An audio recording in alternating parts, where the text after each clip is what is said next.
Alright, everybody.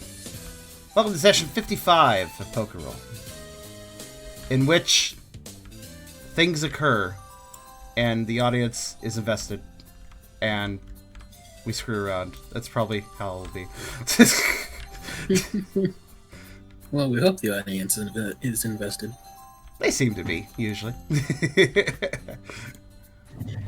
Which is very much appreciated.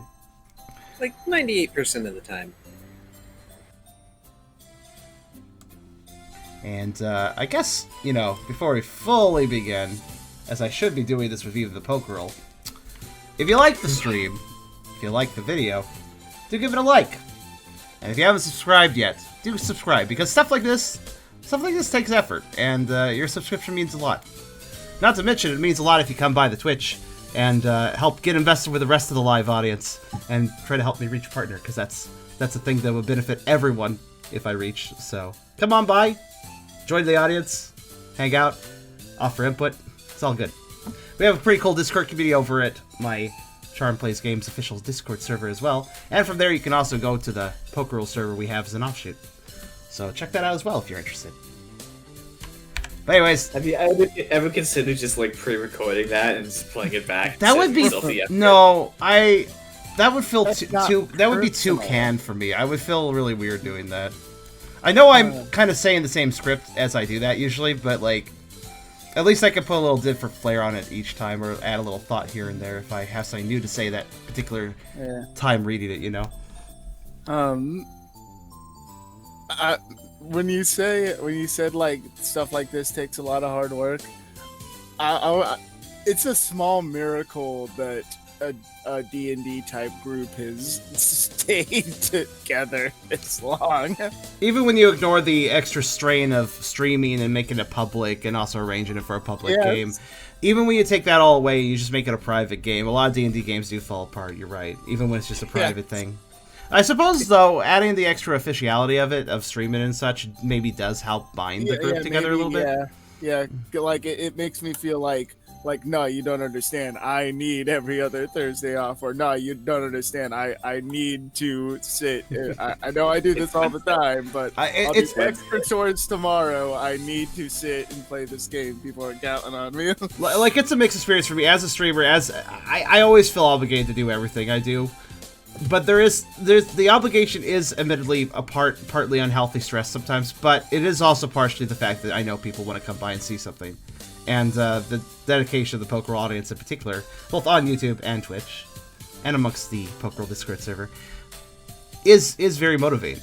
It does add some stress sometimes, but I think it's overall pretty worth it. So I think in general it is far more positive than it is negative. Yeah.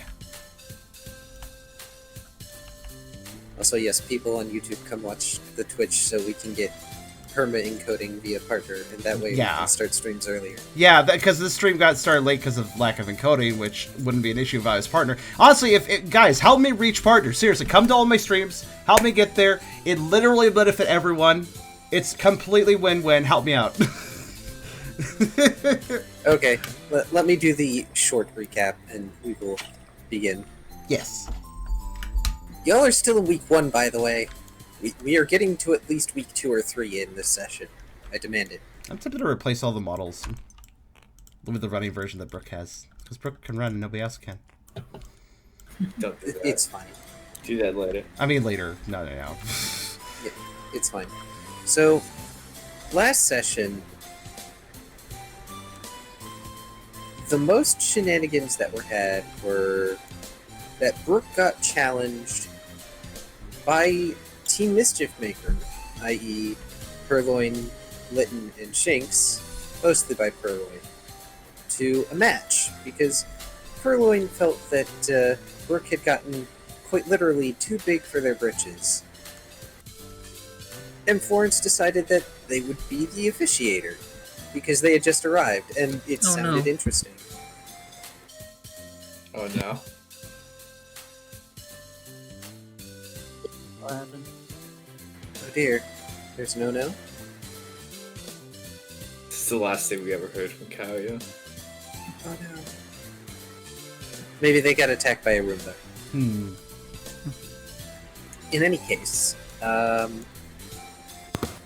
after the challenge, Brooke went around and gathered everybody that they could, which generally involved going and finding Ralph, who...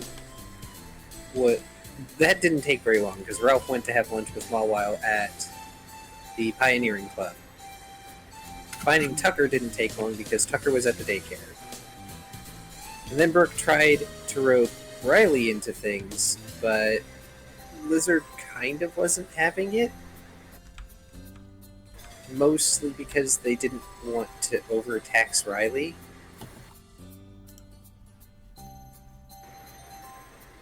And the fight was had, and Dice decided to be completely against the players, and poor Charm in particular. It was mean. Oh, we have to address something about evolving my stats actually for the public, but at the end of your recap. Oh yes, we are going to have to talk about that. I just remembered. Though at the very end, because Riley and Lizard were watching, Riley ran in and decked Purloin in the schnoz and kind of ended the fight. Because the only one left at that point was Shinx, who didn't really want to fight anymore. After Tucker talked her down. Yes. I mean, I was either that or Riley beat her down next move, so there wasn't much hope for her. The two unfortunately, Purloin was not a particularly dangerous party member because people kept dodging her. The two dangerous party members were Litten and Shinx, because The dangerous one. What do you mean? Well, okay, Litten didn't get off Flare Blitz, but... Prolin was the most obnoxious for me because she denied my three bread and butter moves. Oh yeah, that's right. She used Torment. But, Shinx flash-fried Brooke in the middle of combat, which was unpleasant, but, crispy seafood. Lightning weakness, man. It's unfortunate. Hey, Kyrio, you Like- okay? You said, "Oh no." Yeah. Oh, my Roomba was starting up, so I had it was the Roomba. It was the Roomba! I keep forgetting to ask people to change the schedule, so it's not on Wednesday. It's Okay. fine. It's okay, really. Can't believe I called it being attacked by a Roomba. But yeah, Lightning McGator Nuggets. That's an interesting title. He's dead. Oh, that sounds really nice. No, Don't eat Brooke. no eating Brooke. Brooke is not like Lizard. They can't regrow their tail. Liz can do that? Lizards can regrow their tail, so we could have maybe once a week fried You lizard can tail. go That ahead is and try fucking that. weird. We'll see how well that works for you. I mean, Actually, it's part poison, so I don't think that would work out. Yeah. Okay. Also, just now I'm imagining a lizard Pokemon that has a restaurant and they just keep regrowing their tail and serving it up or something, which is I hate fucking that. bizarre. I mean, hang on. Slowpokes. Yeah, their tails that's are still apparently fucked delicious. up. Not They're really. apparently delicious, but I don't think they actually regrow their tail. That's what made Team Rocket so egregious in Yeah, they were hunting mean. them for it. No. Okay, Like never mind. that's what made them the bad guys. But I mean, Salandit and Salazzle, by proxy, are based on salamanders, which more than a few of them are capable of regrowing their tails. Actually, some salamanders can regrow limbs, so. Yeah. Also, it's appropriate for Lizard to be able to do that because they have resurgence. So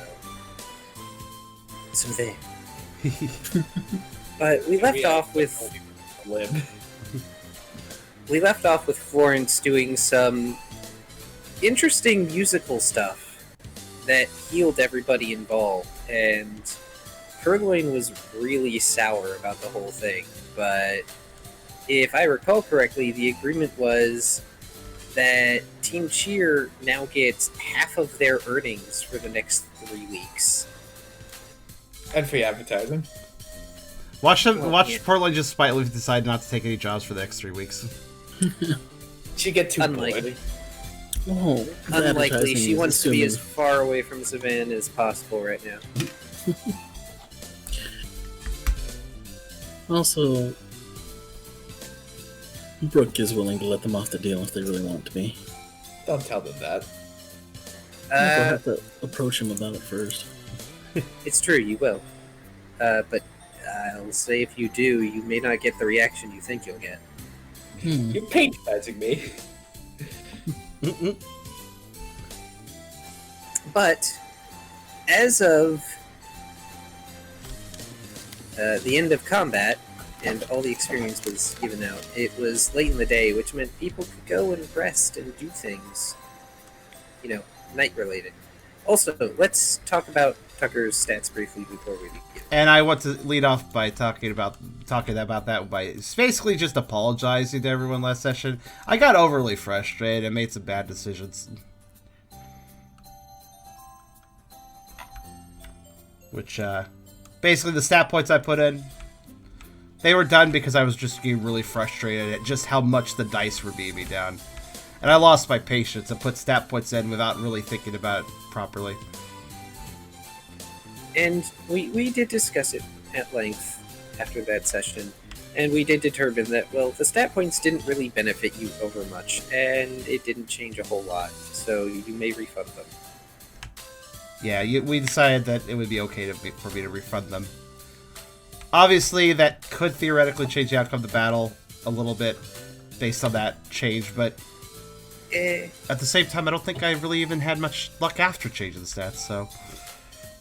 It would not have changed anything enough to change the overall outcome of the combat, especially considering Riley is the one who interfered. Yeah, so basically Yeah, everything's reverted great. back to before I did that. Yeah, that's true. Riley was the one that made the difference, basically, not Tucker. But yeah, so the stat points are refunded. They're gone again. I don't remember even what they were at this point. I think it was... You were putting them into Clash. But yeah. Yeah, that's right. I was putting them towards the Clash. Which is just not really a stat for Tucker, honestly. It's just not a good stat. It's terrible. Or that. Clash is not a particularly powerful mechanic. It can come through in a clutch, but... Well, Clash is powerful for, say, Ralph, because Ralph is not a fast Pokemon, he is a strong Pokemon. Yeah. Imagine not being both stupidly fast and stupidly strong. Come on, guys. Get on my level. I think we did discuss a little more clarity on where I should be putting Tucker's stats, but I don't quite remember the conversation we had now. But I have an idea. You expressed an interest in being support. Yeah, very much so. Oh, that's right, you still have the stale Tauros tail tree. Oh, But yeah. yes, It's stale. It's going stale. It was always stale. I got it free because it was stale. yes. How long have you had that? It's probably moldy at this point. No, it's sugary. Those don't get moldy. Those don't mold easy. Believe me, when those things start to get moldy, they smell very bad. You've had a Taurus tail candy before. I know exactly what those are based on, and oh my god, dude, they stink. when See, they this go up. is your problem though, because you just have like all these like cookies and sweets and stuff around the house. You don't eat them. You don't fucking eat them. You just let them sit there. Eat them. I am eating them. I'm eating them at my pace. Fuck off. Your pace is apparently slow enough that things mold even if they're sugary. So that's probably too slow a pace. Tauros tail cookie is not man. exactly referring to as a cookie, but okay, carry on. Off topic, but is the box I sent you demolished yet or not? There's still Those are the cookies he's referring to. some of those are yeah. He's not really eating his half. I am. Stay the fuck away from my cookies. In any case, you were going to say something, Tubby? I was, but it's not important. I was just gonna derail more about the time it takes to eat snacks. Fair. But, yes, let us commence. It is late. You have achieved victory, even if it is, by some standards, ill-gained. This was a team cheer versus team mischief, just because I showed up late. Again, this is fair. And, oh, you forgot one little bit of the recap, actually. Oh, I did? You did. I just remembered. Oh, what did I forget? Tucker left. Oh, right. And Tucker left. I Only two believe... dudes are getting away. He left because... Do you want to recap that bit? Or do you need a reminder? I don't remember it clearly enough. Okay. I do remember that Ralph was displeased and went into the pioneering. Ralph went in before the battle was even over, I think. I think he was just... Because Riley joined and he was like, and left. Tucker left because he and Purloin got a bit fucking personal with each other. They're talking about, you don't know pain. Oh, yes, I do. No, you don't. And it clearly soured Tucker's mood. And so he left at the end of the session. The sad part is... He wasn't Purloin hungry. doesn't... He's not so hungry. The sad part is, Purloin doesn't actually know what Tucker's been through. In fact, most characters don't. And he doesn't really completely... He doesn't know what Purloin's been through either. So. Yep. She's just making the assumption that you are talking about the same thing she is thinking about. Mm-hmm. They're both making assumptions, and they're both being pretty hostile with each other, let's be honest. Childish. The word is childish. Yeah, that's a good word for it. Incidentally, they're both... I don't know how old Purloin is, but as far as I'm aware, they're both kind of kids, so... Has Tucker ever talked about what happened to him with anyone? He talked to Rise in private, and he talked to... I think he talked to Brooke. I believe so, yeah. I believe that is it. Tucker has never stated what happened to the audience or to anyone in private. Mm-hmm.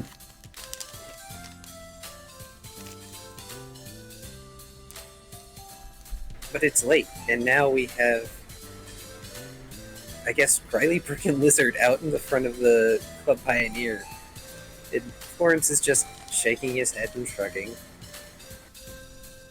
Well, he's not just saying that he's gonna go after Tucker. And, not say anything to anybody, obviously. Oh, Riley's going after Tucker? Yes. Oh. What kind of pace, what kind of speed and promptness? Intercept pace. Intercept pace? How far is Tucker gonna get before this intercept? Probably not very far. Riley is pretty quick compared to you. Okay. And is Lizard going to do anything about that? Probably realize Riley's on the move. Lizard is going to start chasing after Riley, but Riley is faster than Lizard. True. Riley's the fastest party member. Riley's a quick little jackal ninja boy. I mean, if we had the running sprite going for Riolu, it is actually a ninja run, if I recall. Don't we? We can also swap to Savannah or we Oasis can just do because that. that one is a little more calm. Yeah, okay. Rook is confused but observing. Running around at the speed of I'm probably not even gonna get to the end of the street. I don't think we played this song before, actually. Maybe we have, once. I think we have once during the original shopping episode. Because you all went into the bazaar. I forget the volume of this, so hold on a second.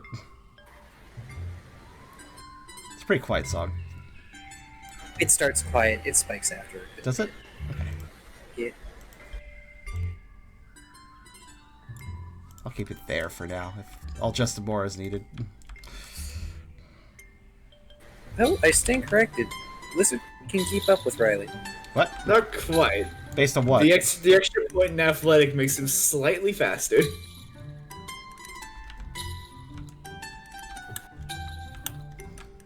So, Just agility. is I guess the question is Brooke within earshot of whatever happens here? Just observational. I guess if Riley is catching, Tucker kind of left. He didn't run away or anything, so probably not that far. So, but Tucker's kind of seems dejected and frustrated and upset. He's just kind of walking away. He's probably not really observing the fact that Riley's running up to him. So what's Riley going to do? He's going to run in front of Tucker so he can get out of the way.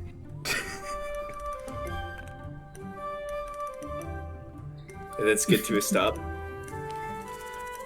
Tucker will, though he wasn't walking at a fast pace, Tucker will kind of seem a little bit startled and stop his step midway, holding a paw in front of himself. Kind of give Riley a quizzical look.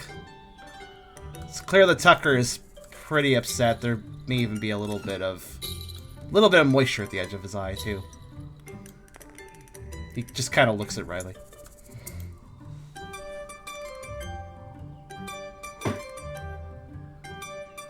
Riley will put a hand on top of Tucker's head. Tucker will still just pause, his ears kind of drooping a little bit,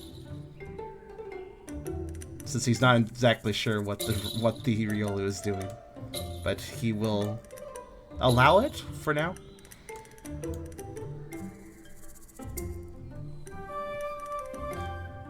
Though after, is Riley going to do anything else aside from that? Very slow rub of head. Tucker will,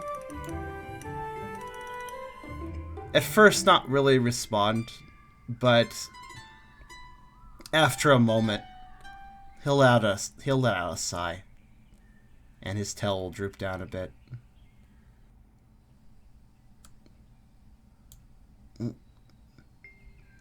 Thanks, Riley. He'll say kind of quietly. The Riolu does not seem to comprehend. But, you know. He could at least comprehend it's kind of directed at him, probably. Or maybe. Can you not comprehend the word thanks? You can probably comprehend the word thanks, but you might think you're talking about somebody else.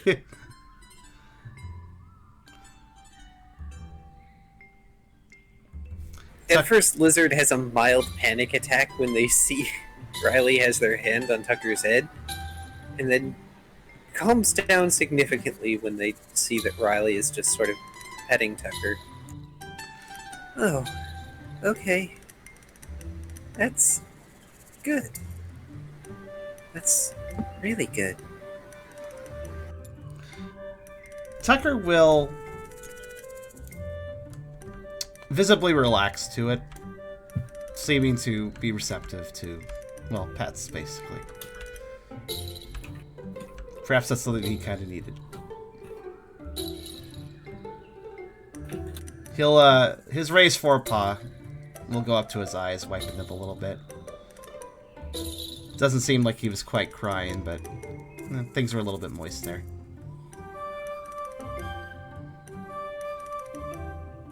Riley will point back in the direction of Brooke Royce, who was still standing there.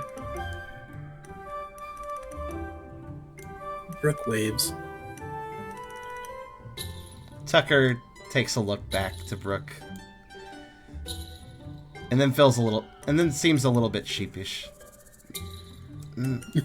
All right, I'll come with you guys. Sorry, it just, well,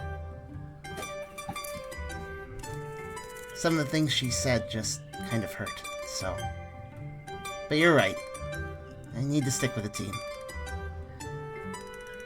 He kind of expresses this all to Riley, whether or not the Riolu can really understand some of what he's saying. It doesn't seem to matter too much to him.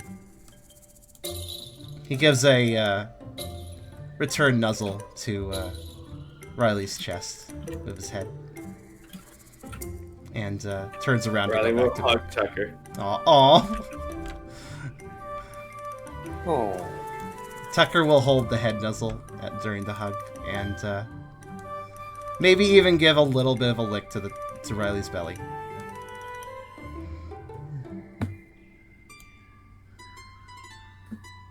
And he will hold. This hug will be held as long as Riley holds it, probably. Release Tucker. Go back over to Liz. Aw. And Liz was just about to hug Tucker and Riley together. So instead Lizard just pats Tucker on the head and hugs Riley. Tucker leads into the pat. Riley does a like little arm out, hold out thing. The motion that he wants to be picked up. Aww. Lizard picks up the Riley.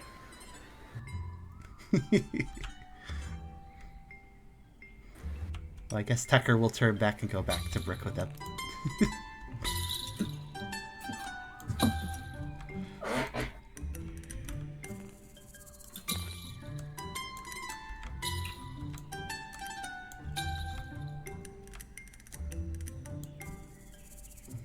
Tucker's still obviously sad. Still obviously feeling both pained and sort of confused about his dialogue with Purloin. It's fairly obvious that affected him. I think anyone there could see that. But he does seem to be doing a little bit better, thanks to Riley's intervention. Brooke looks quizzically at the group as they approach. Are we all good? Yes. Maybe not good, but... Well, I'd like to stick with you guys. I shouldn't just run off. Oh, if you want, Rook got us a 10. You can stay with us tonight if you want. Riley doesn't like going into the clubhouse. Tucker considers that for a second. Was that offer directed towards, I assume, towards Tucker, right? Yeah. Yeah. Tucker considers that for a second and then goes, you know, I think I'd like that.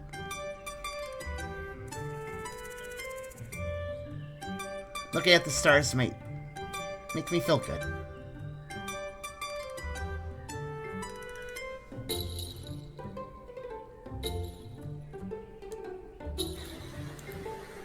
Well, it's late, so, we're gonna go set up the tent. And hopefully Riley will sleep tonight. Oh no, has he not be sleeping? But that's not even news. Oh. It's just normal. Wait, how many days? Riley never gets a good night. He hasn't gotten a good night's sleep since like that one day in Sea Spray. Oh. So even this Riley gets nightmares? For very different reasons, but yes. Aw. Maybe when he's talking, you should ask him. Wild hyenas usually sleep in a pile. So do dogs. Incidentally, Puchinas are both. I mean, dogs don't always sleep in a pile, but they certainly can. Ow. Thanks again, Brooke, for getting the tent.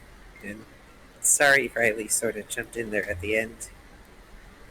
Hey, he's part of the team. As far as I'm concerned, that was fair game.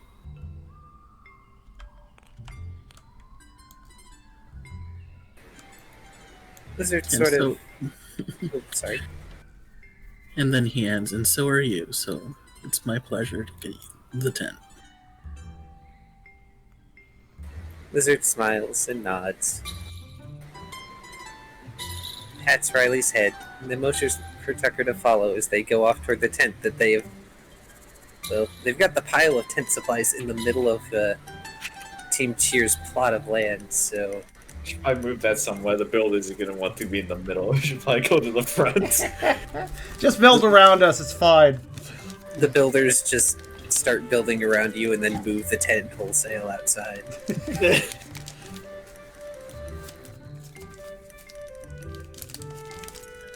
Tucker comes along.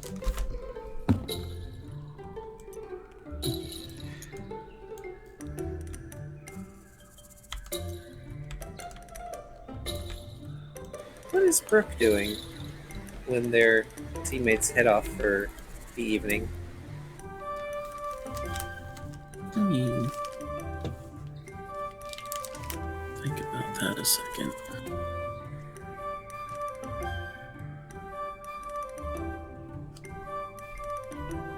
Well, Ralph's still in the clubhouse, and I think that food was an idea.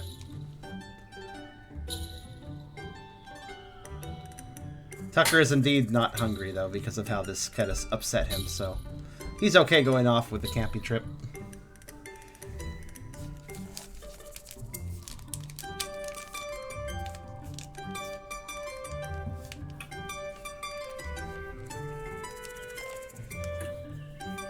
Imagine camping in the middle of town. It's a country town. Every town in the PMD universe counts as a country town. I mean, Not Lively Town. It's no Toronto.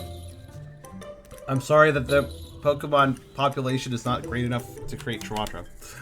Sad.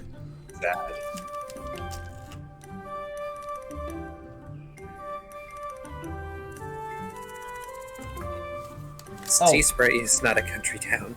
I will say, since you notice that Brooke's out of earshot of things, if Brooke wants to posit to Tucker later as to what he's feeling or what's going on, Tucker will probably be an open book.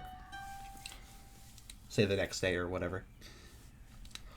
Just want to throw that hook there in case there was interest in that.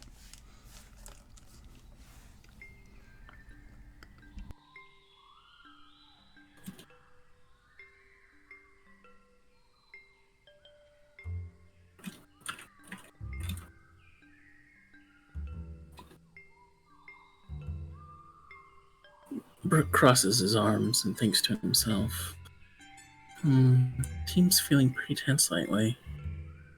I'll have to find a way to relieve stress, he says to himself before going back into the clubhouse. Tucker just needs more pets. Tucker, good puppo, need pet. And Brooke is going to enter the clubhouse and find Ralph doing whatever Ralph is doing. What is Ralph I doing? suppose. And what's Ralph's attitude like after? Because he seemed pretty upset before. I mean, he was upset, but since like he did the magic dance and healed everyone, he's less so. He still has mixed feelings because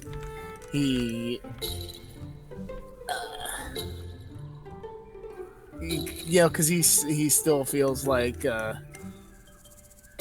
part of him is saying like, we just beat up a team of children, but the other part of him is saying like, nah, it doesn't work like that. They're pioneers too, and he also doesn't want to undermine their position as fellow pioneers. Like, he doesn't want to condescend to them, like, oh, you're just little kids, pat you on the head. He doesn't want to condescend that way, but like, he can't shake that feeling quite fully. I'm curious if this will ever is this something he will be addressing with Brooke, though. That's a good question. Perhaps lightly, just if it's brought up, like he'll probably bring it up with Brooke, like, hey, are we done with that? Is our rivalry done? Did we complete the rivalry arc? both... I need to know what the script calls for. Yeah, like, are we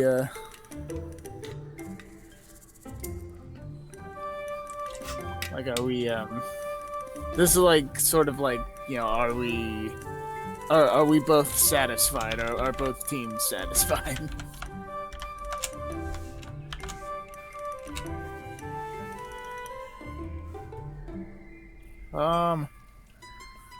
Yeah, actually, it's an interesting note. Being that it's later in the day, Ralph will probably spend the rest of the day with Mawile. After he gets some food. Ditched Brooke. After he gets the food? Like, is Brooke going to have a moment to hang out with him or not? Yeah, I imagine so. Well, it's actually interesting because, yeah, age doesn't really matter too much in the Poke universe. Like, power is more determined by aptitude and training, not age, so... Though it makes sense because Ralph will have the clearest memory of what human society was like. Because I mean, So- the Purloin's team overall is younger than our team. I would say. Hey, Jolt God. Who's older, the Purloin or Tucker? Purloin, clearly. Okay, so Eh. clearly interesting. I'm not actually sure. I wasn't actually sure about that one. I would say that on average, they are roughly the same age as Riley. Okay, what's Riley's If not, age? maybe a bit younger. It fluctuates. What's Riley's age? Riley's 17. 17. So kid by definition, kinda, but like not really a kid. But he's enjoyed enough to last a lifetime. Shinx is also clearly the youngest of the three. I will say though that Purloin certainly knows how to act childish at times. Yeah. Brooke will certainly find Ralph and take a seat next to him. Not gonna press it or nothing, but if you need to talk about that, we can. I guess we don't. Yeah, I mean, it turned out okay, I guess. It just. It didn't feel right. It didn't feel, honorable. Yeah. The hungry munchlax talking about honor. He shakes his head a little bit. I don't know. Maybe I'm just overthinking it. It's almost like the human side of you is incredibly prominent. Pardon? It's almost like the human side of you is incredibly prominent. Yeah. Overthinking it, yeah.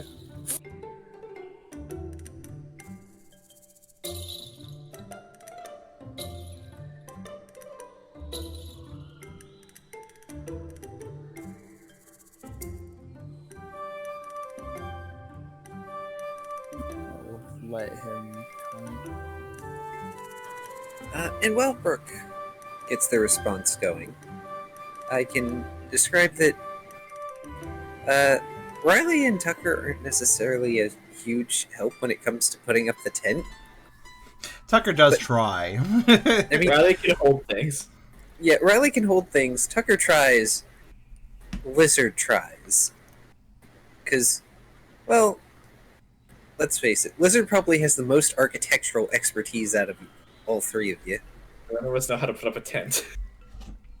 Putting up a tent is easy. It's just that Lizard is trying to figure out how to make sure there's enough space for everyone.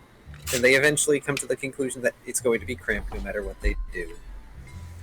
It's okay. We can carry over a game mechanic from the oft-forgotten PMD We Were titles, stacking. I knew you were going to bring that up. Wait, how do you know about it? I've seen those games before. Oh, I mean, you played them recently. yes, I did. I knew about them like about a year ago. Yep, there's a stream up on my YouTube that I did of it. Yep. I'm gonna go back to it too. So, But yeah, Lizard eventually comes to the conclusion that there's going to be a pile of some description in the tent, but, it's a tent. They're also going to bake a campfire. Kind of. It's a blue campfire. They can't help it. it's cool. Sorry about that. Kudo has an interesting statement. I don't completely agree with it, but it actually brings up a point I'd like to say. He said there isn't mutual respect. Purloin invalidated Tucker's trauma, and she is an arrogant brat that must be taught humility. So no, the rivalry is not over. So, first off, Purloin wasn't trying to invalidate Tucker's trauma. She's not even aware of Tucker's trauma. She thought he was invalidating her trauma, as far as I'm aware. It's a back and forth like that. Though you're right that the rivalry may not be over between those two. But both of them had arrogance, and both of them made assumptions, so I wouldn't say either's in the right.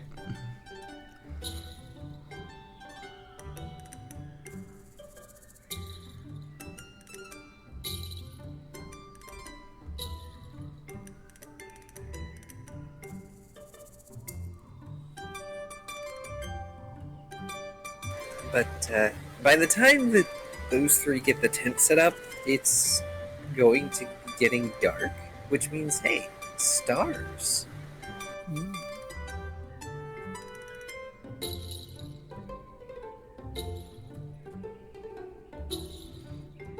Last time the Tucker saw was stargazing was when Lizard got the gift, actually. That's true.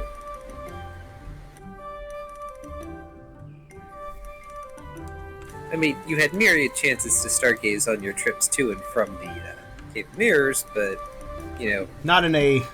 I can sit here and do this without thinking about a ton of Well, okay, there's still a lot on Tucker's mind, but it's less urgent right now. Yeah.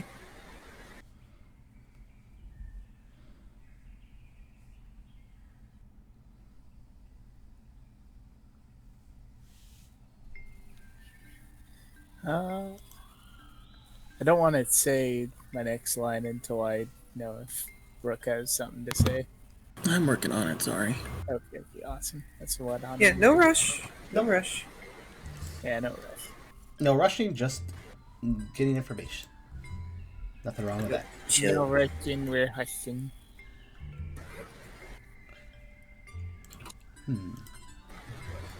Because once moments are had, I can always zip us to the events of the next week and then let you guys do whatever you want in week 3. Because there's nothing going on in week 3. That's when you get stuff. I guess I should note that Tucker won't mind the craft conditions of the tent. It would appear that physical contact is a bit of a therapy for him. So. You guys sleeping in a tent together. I'm gonna spend the night with my girlfriend. And then it cuts to Ralph. Oh boy! But he's like snuggling up on the couch. Yeah, honey, and she's like in a bed. You assume there's a couch and a bed instead of just desks.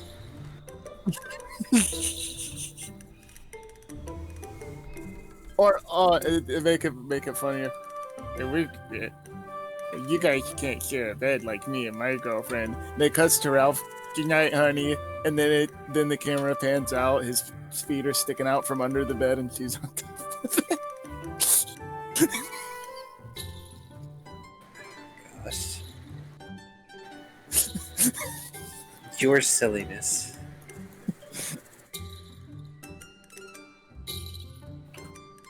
I'm just like imagining the room is like jam packed with papers and desks and stuff, and like the bed's really tiny, but it has an under, but the bed's too small for them to both sleep on the same bed, so Ralph sleeps under the bed.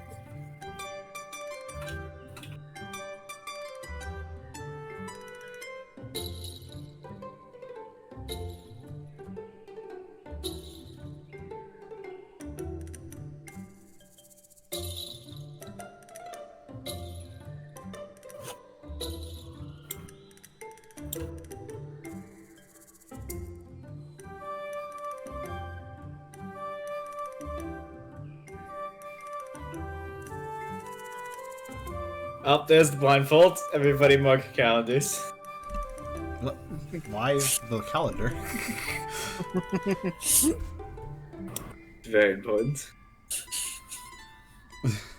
I don't even know how to do that, or I would join in the meme. B? B for blindfold? Does Yep. it? There we are. Honor, huh? Burke says, taking a moment to mull over the idea. I need to. Sorry for spoiling the lines, actually. No, you're fine. We're pioneers, so we spend a lot of time out in the wild. I admit honor isn't quite the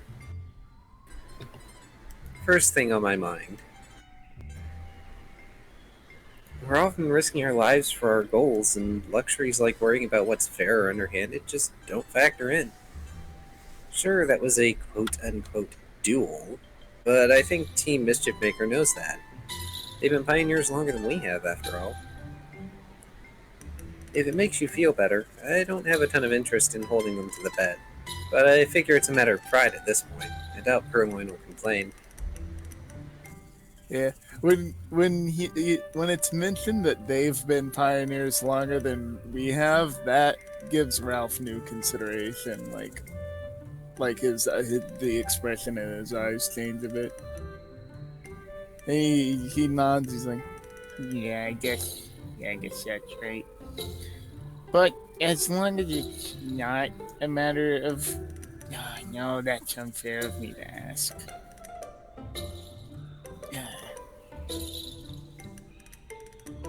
Couldn't just from now on, I guess. Can I be not involved in this? I mean, I guess unless it comes to being a matter of life and death, which I don't think it will with him. But I guess I'm just not interested in this rivalry. But I did promise I'd listen to you more.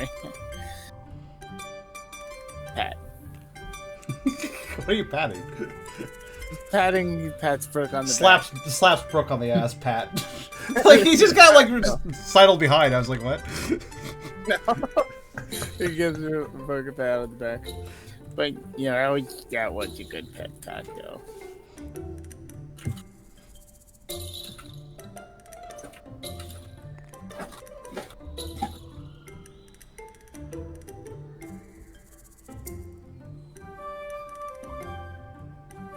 Brooke grins.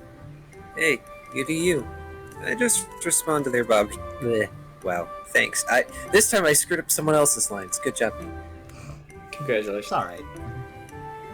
I just respond to their barbs in kind and try to have fun with it. If that's not your thing, you can sit out. He nods and smiles. Thanks. Wow. Look at you. Becoming quite the mature leader now, aren't you? Rice says, sidling up and sliding a plate of food before Ralph and before Brooke.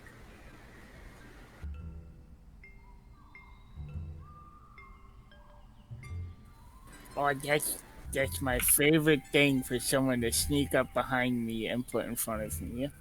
Is food. I'm sure it is, Ralph. It takes a good leader to know when their teammates simply aren't interested in something. Taking everything into consideration is a big job, you know.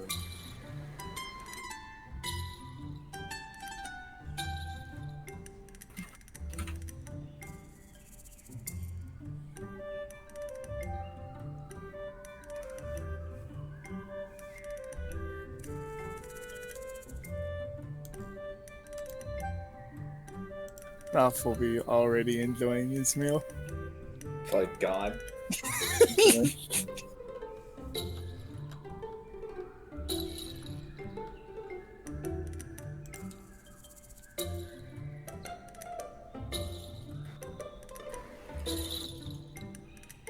Think so? Brooke asks, giving a grateful smile for the food. I think I've had trouble with that in the past. I'm doing my best. And no one can fault you for that, Brooke. Sometimes trying isn't enough, but it's all you can do. After all, look at Ralph. The feline smirks in that cattish manner. You can tell he's trying to hold back, but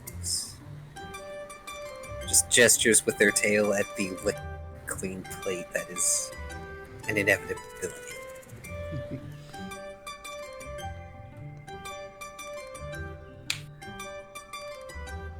New scam idea. Get your plate in the scuffle, like during peak hours, lick it super clean, and then claim you just got an empty plate. I think they've been watching you like a hawk because you're much lax. I think Rise respects the quality of his food enough that he would know if he served a plate or not correctly. The problem is it might not be Rise serving the plate. That's true. It could be the Houndoom. That's true. I remember in an early session, like, I ate, and then went to a table that hadn't been served yet to try. That's pretty great, though, honestly.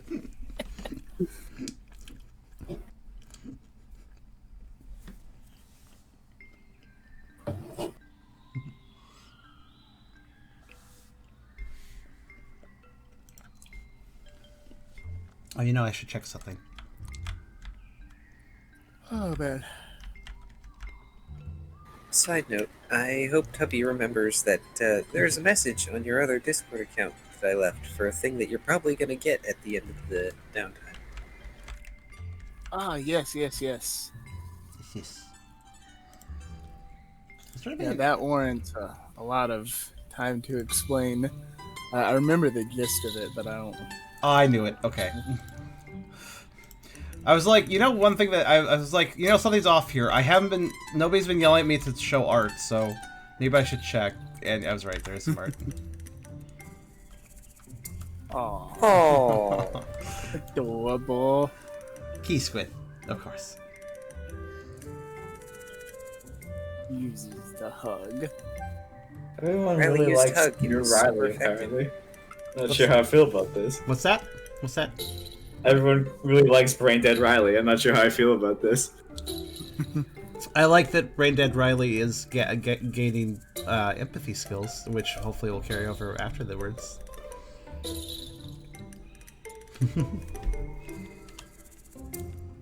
Aw, I just noticed the little tear, too. Oh. It also helps that Tiber isn't constantly snarking inside Riley's head. It's weird. I'm not being judged for everything I am doing and everything I'm not doing and everything I could possibly be doing better. It's funny. almost like that judgmental parental figure is no longer hovering over your head. Put that ruler down. In your head. Tucker will probably cuddle with Riley in the tent. In return. It's just gonna be a pile in that tent. I'm okay with this. Poke pile. Ralph's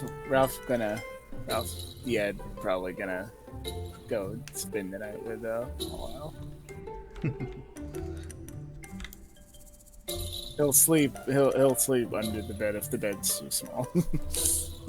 There is no bed, there is only desk.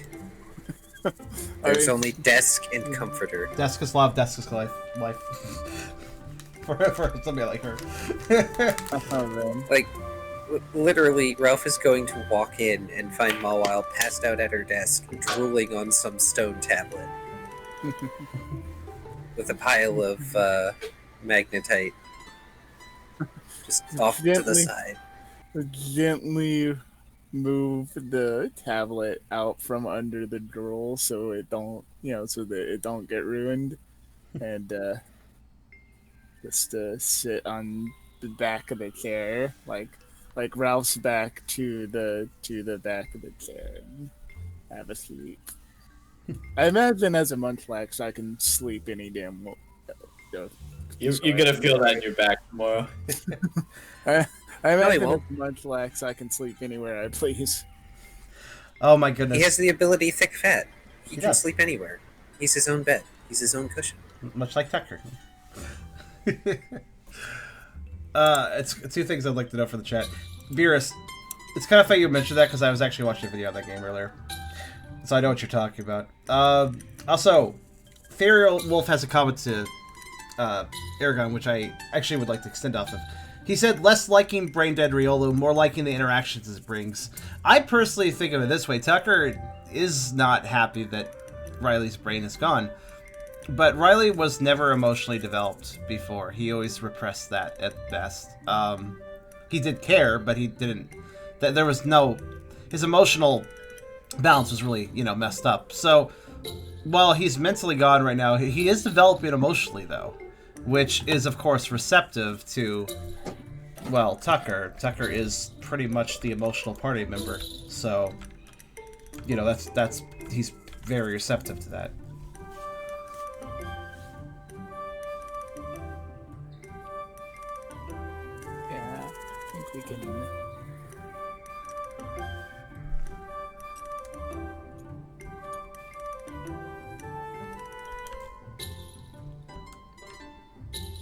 big scribbly thing. I'm gonna. Well, I guess with permission, I'm just gonna move this into the recycle bin. What is this? The big scribble board. I don't know if you can. Let's see. Yeah. Does it actually go into bags? I can't remember. I can't It's see. the paint. Hang on. It's big. I can't see where it is. Okay, There. There we go. You somehow did get it in. Oh, the words are still there. Yeah, the words just sort of floated over top. now it's just fine. in the ocean. Hey, over here's some berries in the ocean. It's an island of blue grass. Maybe there's a berry island there. Can't even get rid of it. Do we have any other 3D text that... Is important you're gonna ask before you clear it all? I don't Yeah. think so. Maybe save the game for it. Oh god, there's more now. Do you want me to save? Oh, wait. Yeah, You I can got just it. delete it. Okay. Yeah. I'm good. I fixed something The instead of breaking it. This is a momentous occasion. Everyone mark episode 50? 55? I hope I got that number right at the beginning. Was it? I said 55, so Yeah, it's 55. 100. Oh, the money. It's finally going away.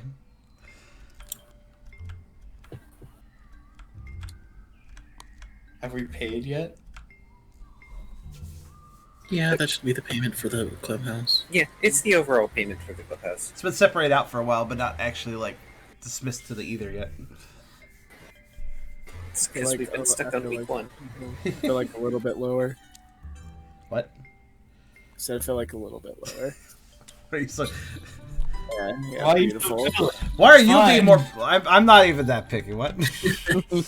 Beautiful. Alright, we're good. Can we stop fucking around with the table and continue, please? Sorry. Kyrio, is Bert gonna say anything more to Rise, or is that just the end of the interaction?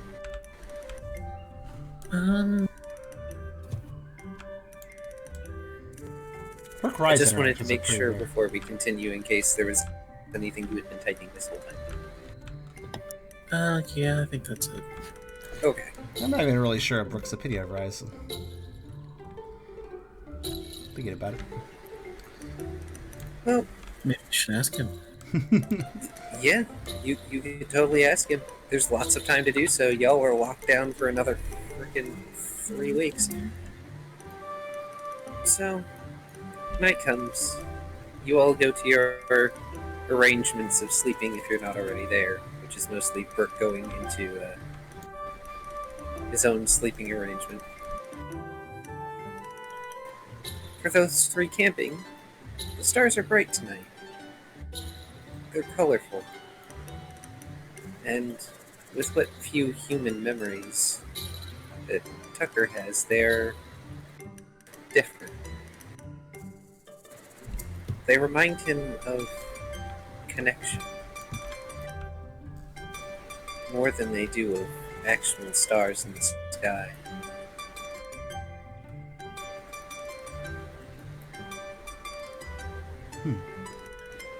Ralph is comfortable in his chair. And Mawile is somehow comfortable in her chair. And on her desk. He chairs. I hope they're padded or something. Nope. No, I mean I imagine not, but Nope. Not in Savantown. But she wasn't going to risk bringing a padded chair from the Momentarium all the way on a 2-day trip. that sounds incredibly awkward. Yeah. But, night passes, day comes, and time resumes, much as normal as it can be.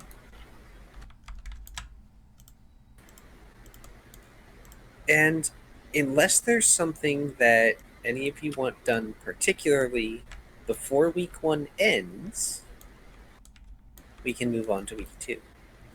Nothing particular here.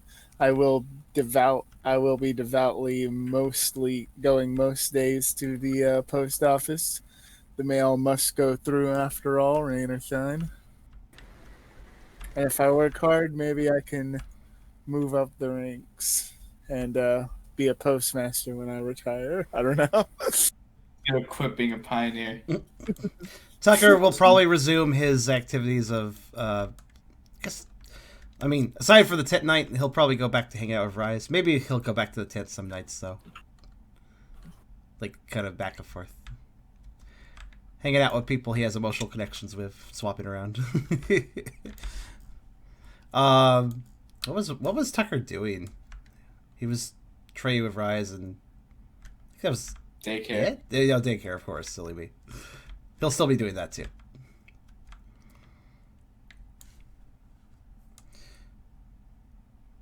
So yeah, let's say week 2 is good. Is Burke doing anything aside from Orchard and or taking on challengers During the second week? during the end of the first week? I know during the second week you're going to continue taking on challengers because that's when they're gonna like come at you in droves. Okay. I guess train up the melt moves that I've been making, but other than that, I don't really Okay, I have figured I wanted to be sure. pressing plans.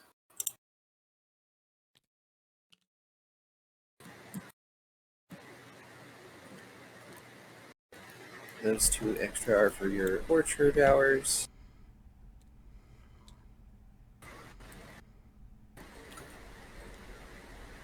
And those 2 are for Ralph's postal hours. Nice. I go postal.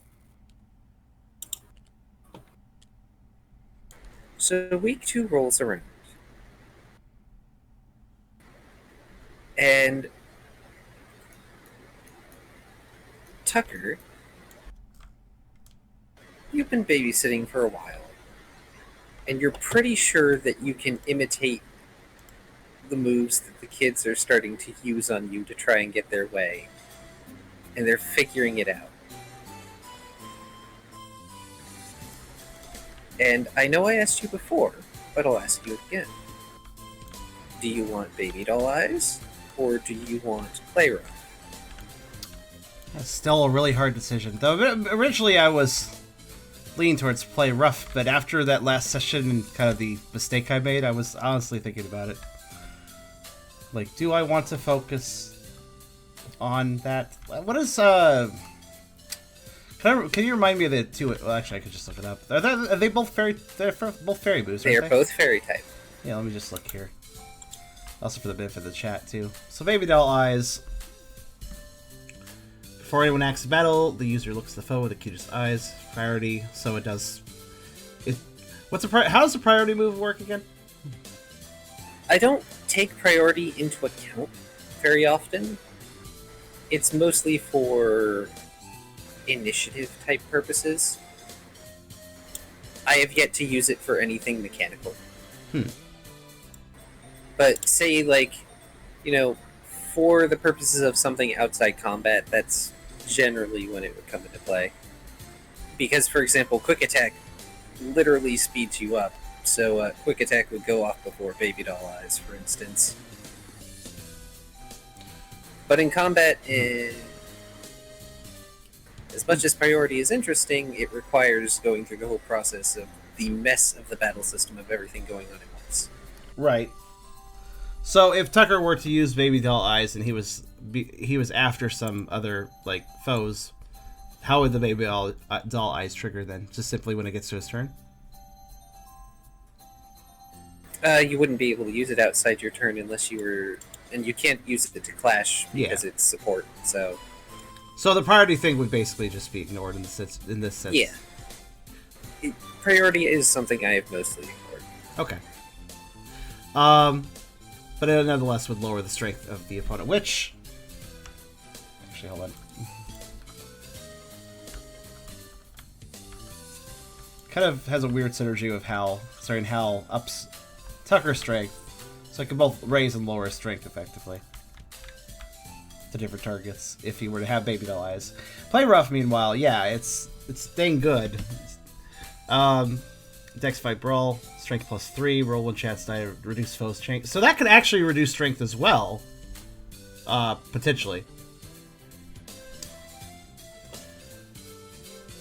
Interesting. Being able to lower their attack before they do an attack is very useful. Yeah, Baby Doll Eyes definitely has its benefit with a priority, but it definitely loses some of its benefit without the Play Rough priority. has an accuracy negative, Yeah. and it is a chance as opposed to a guarantee. Has an accuracy negative? Oh yeah, it does. What does that mean? You have less It dice in your means you roll one less accuracy die. So do the math, and then do the math to add up the dice, and then just remove a die, basically. Yeah.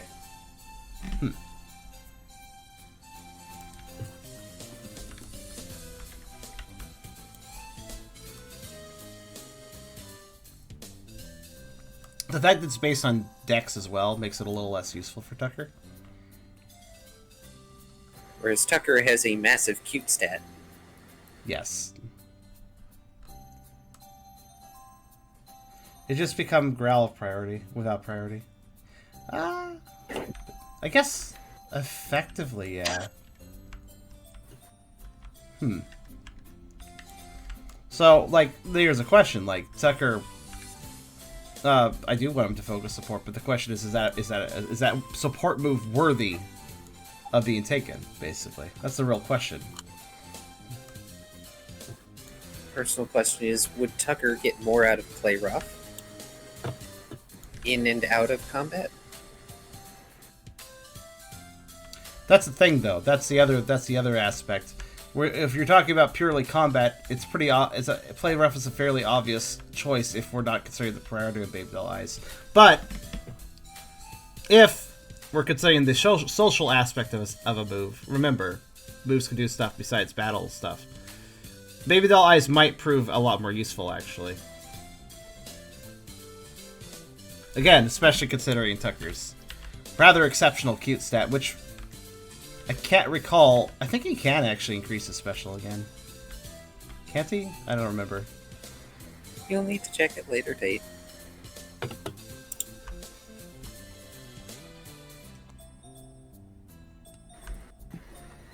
Special is always a fine stat because Dark Pulse is a fine move, especially for social things too. So yeah, so I think Baby Doll Eyes would be the answer. There you are. You can finally.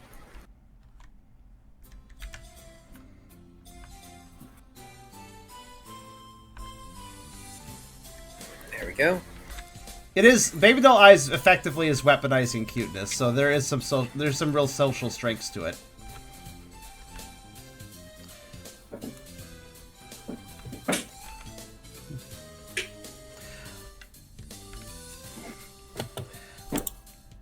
I suppose the way I would logic it is that, yes, after spending enough time with the kids at the daycare, and probably falling victim to a few Baby Doll Eyes himself, though he doesn't, and probably giving out a few more snacks than he probably should. Not that it's causing too much of an issue, but all the same. Well, Pingor was a bit busy to notice you doing that sort of thing. It's not too overboard. And anyways, it keeps them a little more placated. Minus the sugar rushes.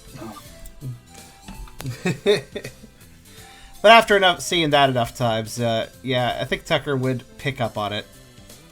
And pick up that perhaps if he had a little more confidence in himself, he could pull off something similar if he needed to affect others in a similar way.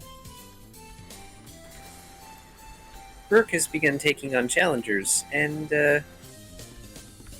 Brooke, you're getting really good at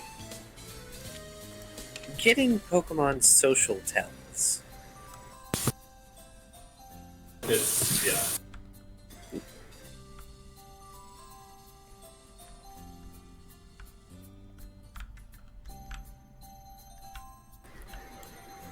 And Ralph, during the second week, you are making good headway on your taser. Yeah. Oh yeah, that. Yes, it's going to be available during the third week. Sweet. Those are the best dates. Stay at home, work on the taser, be nerdy together. And similarly, Riley is getting the hang of Blaze Kick, sort of. Yay.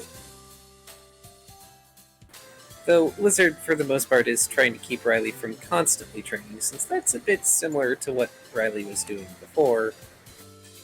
And they're just hanging out with Riley, doing cute things, walking around the oasis, occasionally walking through the oasis after Riley. He gets away.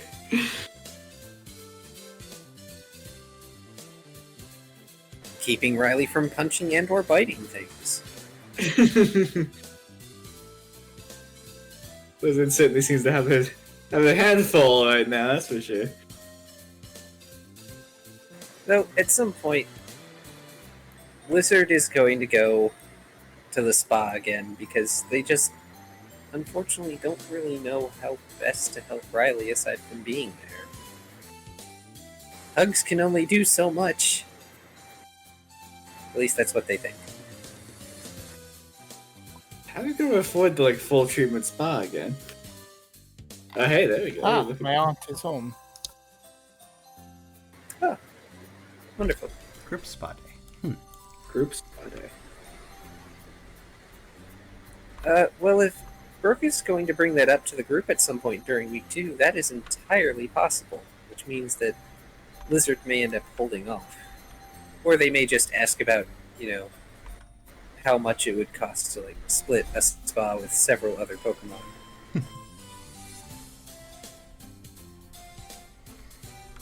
Crocodile has a moment to glare at Riley again. Except, unlike Courage the Cowardly Dog in Usis, Riley glares back. Yeah, that glaring match will last forever, I think. Hey, Car, I actually had a thought I'd like to ask about, if it's okay. Sure.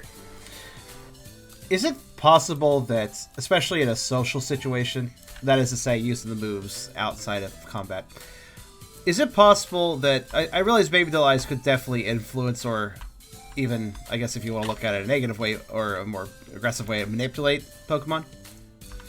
I was just thinking, since some people mentioned combo moves, Empathy plus Baby Doll Eyes, overclocking the effect of Baby Doll Eyes in a social situation, having way more of an effect than other Pokemon, but Tucker also ends up suffering a little bit from it too, on a social level. So that is to say, he puts his emotions forward so much into it that he might put himself at a disadvantage too, might emotionally, make himself very sensitive, but he can also affect another Pokemon even more. I mean, if you want to try doing that, that's fine. Just a combo idea I was curious about asking if that's I was positive. thinking you would try and belt move Howl and Baby Doll Eyes I was... to be the morale creature. I'm wondering how one would... So cute Howl, basically. So basically stacking their effects together. Yeah, kind of. Just cute puppo. But the moves are something to work on. Yeah. Adorable Howl. Adorable Howl. Like that.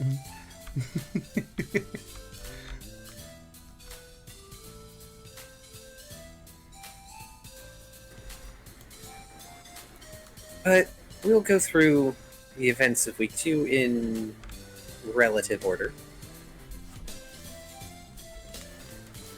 So, early on in week 2,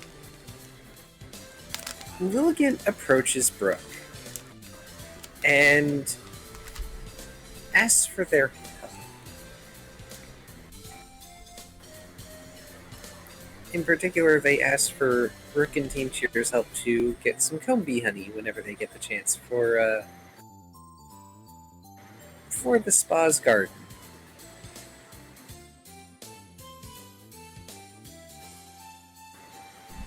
I guess as long as it doesn't involve Beedrills again. Well, it involves bees. No, that's not Beedrills. Comb are generally nicer. Generally.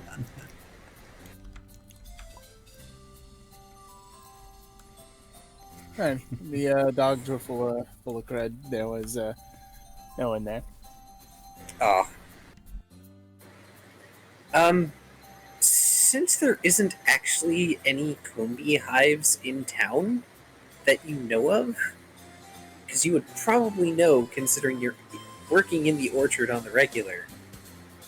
That will probably involve finding some outside of town and bringing it back. She stutters and said, we don't need it immediately, but you would really appreciate it. And then she holds up spa tickets, like a whole handful.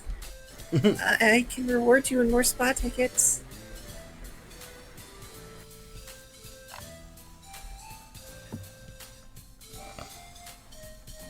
Is that how we're gonna pay for the group spa day? Honey. Yo, I mean- Ernesto's tickets, another milk bath.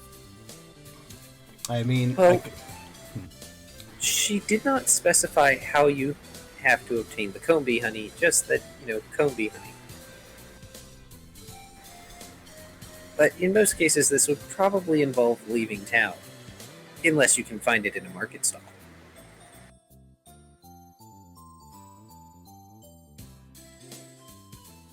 Which is not a guarantee, even from Kafagrigus. I was about to suggest Kafagrigus. How'd you read my mind? Because one of you still has a gold bar. In fact, I think 2 of you have gold bars. this stream is sponsored by Honey. No. Not actually. Perfect place for Honey sponsorship. They should pay me. Oh no, honey skill is it? Honey pot. Anyway, if you're watching, hit this guy up. Hey, that works for me. I'll see what I can do. Sorry. I'll see what I can do, Lilligant, Brooke says. Ngoro might not mind if we take a short trip out of town. He mostly just mutters the last bit. Might not mind. Right. That will be interesting. A quick Yeah. errand for your girlfriend. A little bit of independence. It's kind of befitting, though. You might not even find out. Who knows? He's got the ninjas though. Says the party that has, no stealth. I rolled high. I'm stealthy. I didn't roll high, just the people detecting You rolled. collectively have 2 points in stealth, and 1 is Tucker and 1 is Lizard. I failed, I absolutely failed the stealth roll, but the people detecting us rolled even lower. It made for that funny picture of Ralph eating chips and as the Skyrim hidden icon. Gosh. Brooke is not going to ask Zeal to go where bees are. Yeah, Zeal wouldn't be happy to go where bees are. I have some chips here, some corn chips. Ooh, chips. And that's So- why I use push to talk.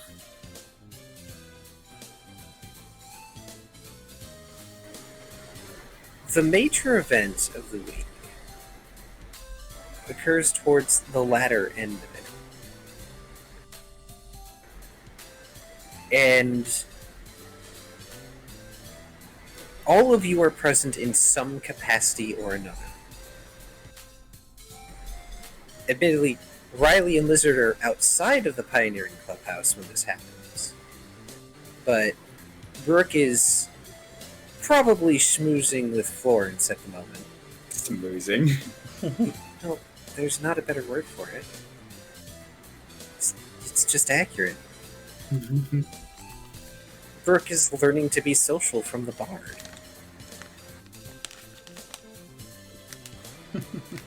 And Ralph is likely eating with Mawile,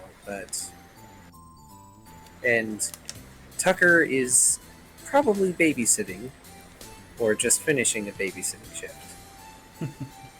When there's shouting that comes from Pangoro's office. Oh, I think I know what this is. Oh, did someone take our place as a favorite team? Just let me know if you ever want a song change. Just throwing that out there.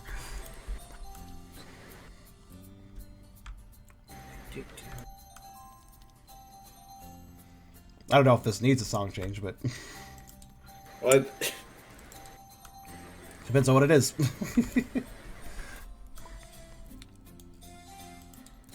I was just getting a recap of the first 54 episodes of Pokerole. Yeah. You guys asked Pangoro to tell Rise what happened. Oh. Yeah, Fucking hell, took this us 2 deserves a weeks. song, I'd say.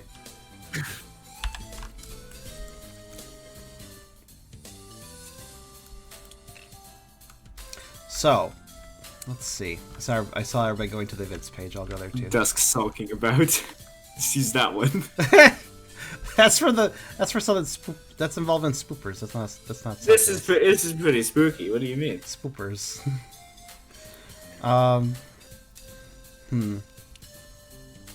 Take your time, by the way. I'll just wait. Yes. Don't forget there's an events. Actually, I'll look at events too. Let's see.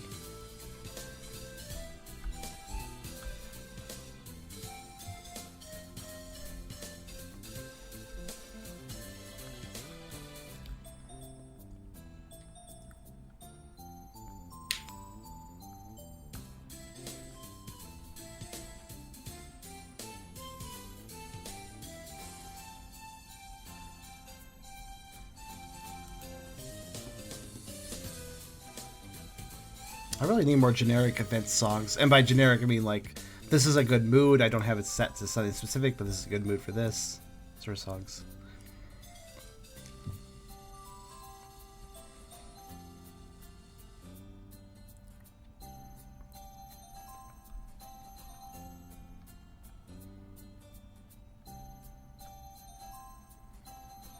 We don't have many tense event songs, do we? No, let's see. So we have tension. We've used that Oh, one perfect. before. That was a little... I don't think it's quite the tense mood you're looking for. Did you try No, it's 9? really not. Did you try 9 on events one? I don't know. I can't quite remember.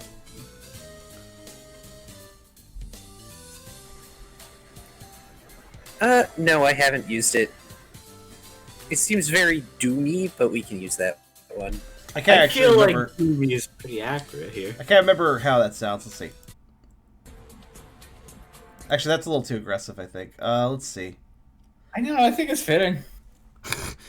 How you think so badly of Rise? Like Rise is going to now create a giant. I have very good reason. Let's see. Let's see. Not that one. Wait, actually. 24 could be good. Did you try 24? We've used that one before too. We can use that one if. It's not the end of the Nothing world else. if we. It's not the end. Honestly, like PMD itself repeats the same song over and over again for particular moods. It's not really a bad thing. Or no, that sounds not quite. Let's see. I'm checking myself now. Oh, I should have used number 33 for last session when Curling decided to challenge Brooke. my Oh yeah, God. that would have been good actually. I didn't even think about that. Damn. Let's see. Oh, that is nice. You guys are gonna hear a few little song previews as I just check around. And yes, the feed will be back shortly. Just wait. I apologize for not having more variety. I'll go back That's to okay. Vits. I'll go back to Vits 2 and double check. Let's see.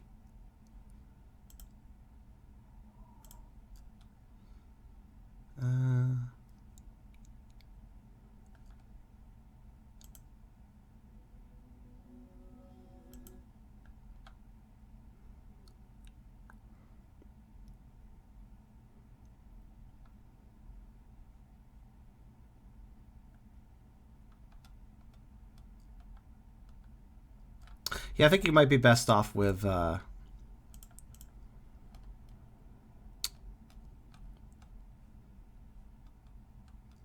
one I last said. 20. Yeah, 24. Yeah, I think 24 is probably your best bet.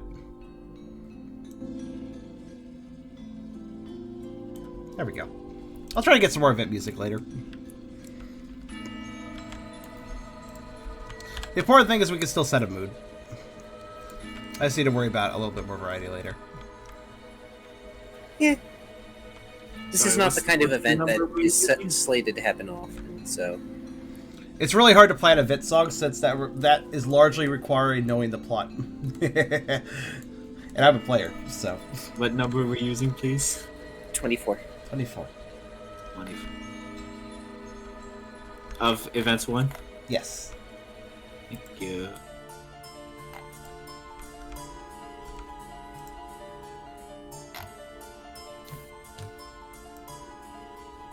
That should be good. Okay.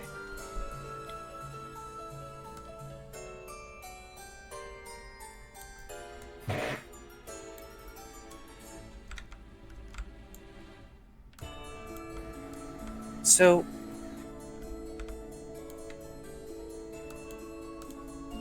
the shouting gets louder. And then there's a moment where it stops.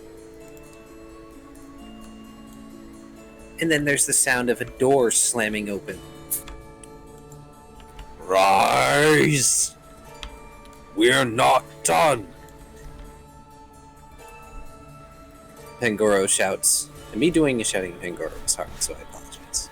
No, it sounds fine. Actually, it sounds really appropriate. As he stomps out of his office. Rise slipping out of the shadow of one of the tables on the first floor. Brooke's table, to be exact, which manages to startle Florence at the very least. Rise looks very upset. This is not a state you've seen Rise in before.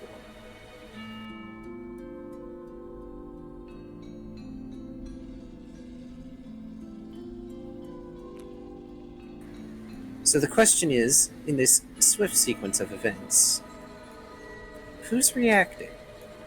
Because currently we have Ralph and Brooke, where Rise is, and Tucker is on the same floor as Pangoro at this very second. Okay, well, I'll speak up and say that while Pangoro may have a pretty strong voice in general, he's not really the sort to yell too often. So his booming voice probably causes all the daycare kids to just kind of go quiet, I'd imagine. And Tucker as well. As the atmosphere is clearly disturbed and something is obviously up with Rise, as he can tell by the booming yell towards Rise. Tucker would probably, and probably not without not too much trouble, given that the kids are immediately like, what? You know, because, like, intimidating Pangoro is intimidating. Tells the kids to stay there as he probably falls behind Pangoro to see what's going on, especially since it involves Rise.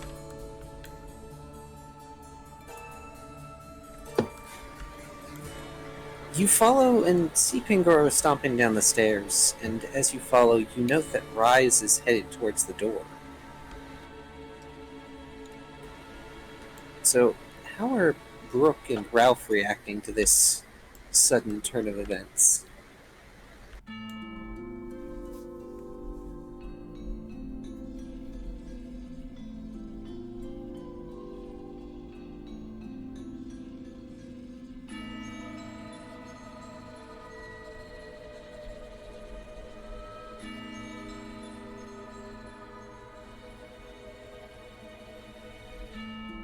Sorry about that.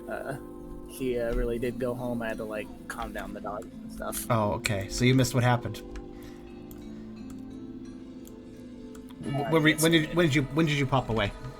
Right before when you were explaining how you were surprised that Pangoro was yelling, because he doesn't usually yell even though he has the voice for it. Yeah, the kids hushed up in the daycare because Pangoro may be an intimidating big fella, but normally he's not yelling. So they all quieted right the heck down and stopped what they were doing. So Tucker had them wait and followed behind Pangoro to see what's going on, since Rise was mentioned too. So the Pangoro went down the stairs. Rise came out of Brooke's table and is going for the door out with a look on his face that Rise has never had before. And Karserus just asked Brooke and you. Yeah, I got that far, so Yeah. I didn't. Ralph's expression is one of like solemn, like he has a pretty good guess. He doesn't seem particularly shocked that Rise is very upset. It might not be for the reason he thinks it is, but like he doesn't seem super shocked. He's not saying anything though. He'll kind of keep an eye on his leader for prompts, like if, you know, for whatever reason Brooke wants to intervene, but he's not going to say anything himself.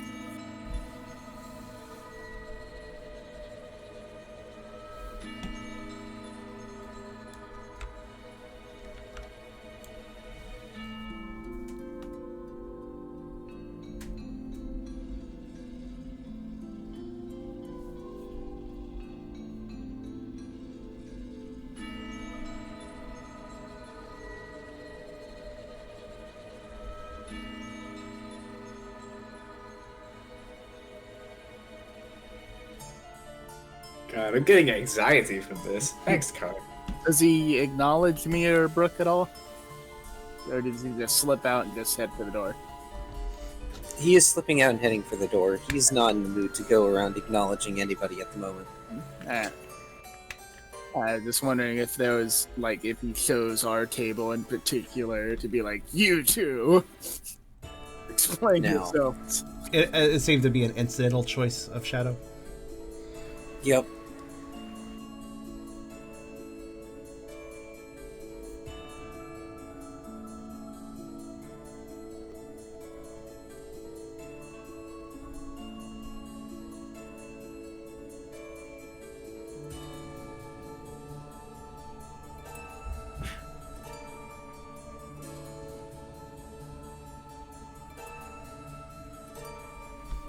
Then we shall see what Brooke will do. You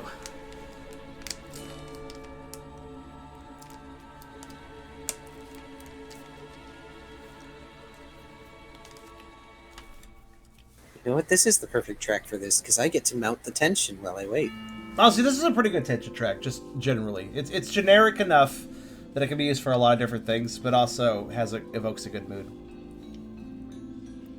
Brooke is less surprised as he is bracing for some kind of impact before he knows his Rise start to leave. He glances at Pangoro a moment before trying to follow. Rise, wait up! Rise, where are you going? Pangoro tries to get the cat to pause as he thunders down the stairs, causing them to shake in the process. Where am I going? I'm going to do what I intended to do before we went on that vacation of ours. You know as well as I do that is not your place to fix. It's not your problem. Is it?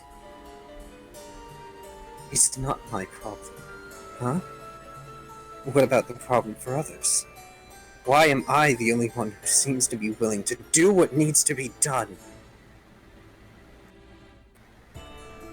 The Liepard whirls on Pangoro, glaring at him, tears in his eyes. He glances briefly to Brooke. You can't stop me.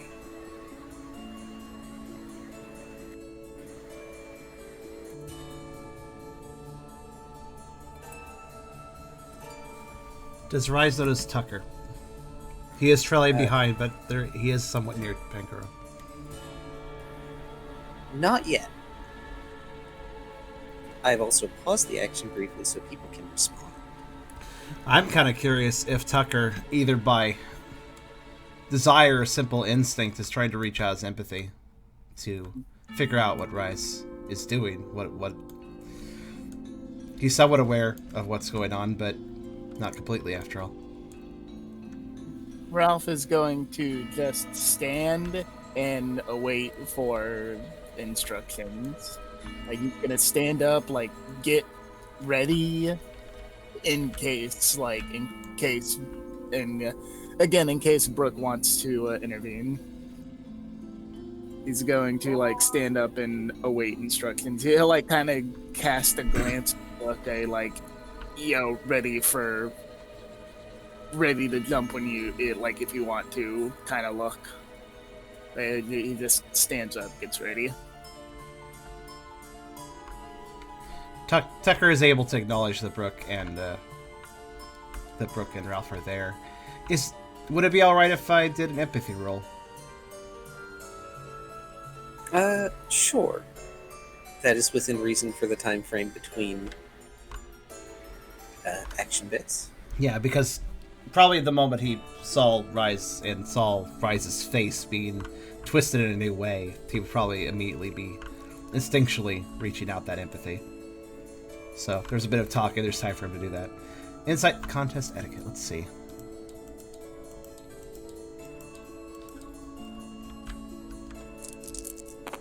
I should get some points in etiquette. It's not a fail. I like it just a 1. Which makes it better than last week.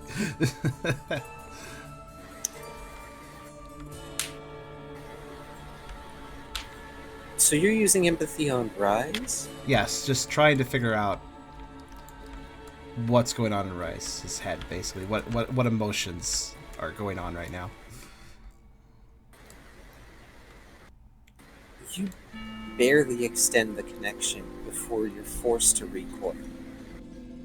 It is turmoil.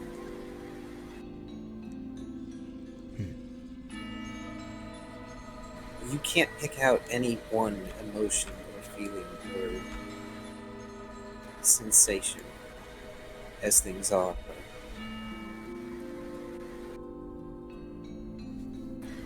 It's crushing, just touching upon the surface of that overwhelming ocean of chaos.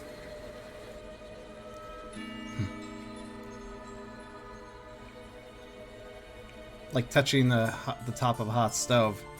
You won't get much of a touch before you have to pull away, so you can't really extend the touch and understand it, but you understand plenty by just the, well, injury that it causes.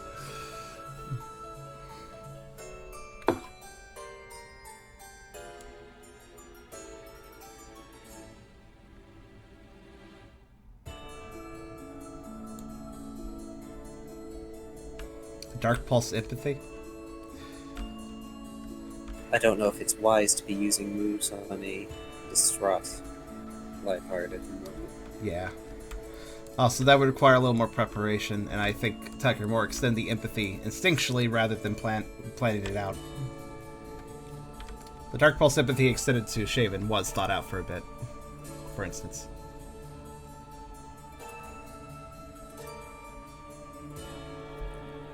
Ooh. Riley is not Tiber, Brooke says simply. I can't begin to understand what you're feeling, but attacking that Rio will not help you.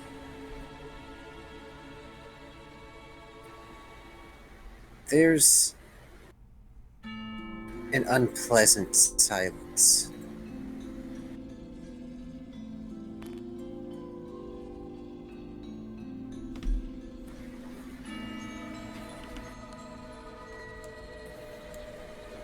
Because of course, you have to rub salt in my wounds, don't you?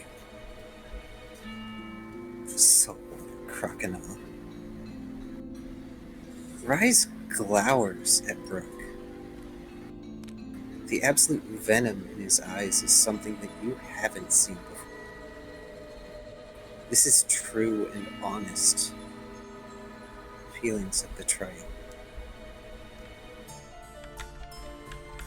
He's not playing.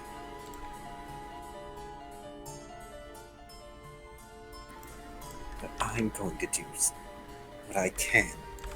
I'm going to take care of a problem that I can take care of. Something that you're too afraid to. Dude, we're too afraid to. We beat him. We went into our shed. We went into the mirror dimension at the mirror cave. We cut him off. We won. Sure, don't tell us what we're too afraid to do. And maybe you should stop assuming what I'm going to do. And the Liepard slips around, their sickle tail just barely at Ralph's throat. Don't go assuming my motives. None of you know what it's like to be me.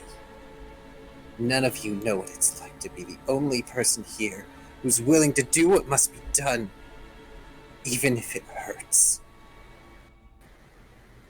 Pangoro flinches, then grinds his teeth. Pin him down. And he moves forward to go after Alex. Alright, Ralph's not one to just obey Pango Dingo. Ralph will go for the pin.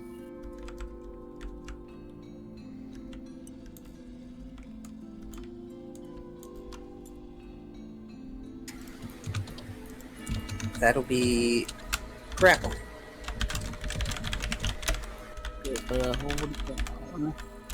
I have grapple out, actually. Strength fight brawl.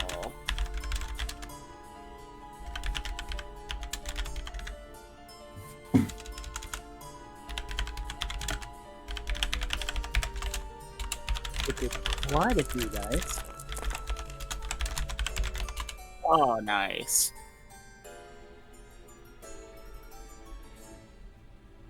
The order was also for Brooke, for whatever Kyrio has done with their response that I assume they are already making.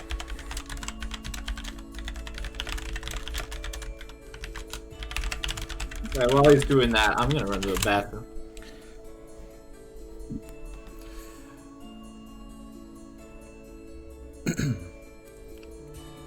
I have to ask about a roll anyway, so that's fine.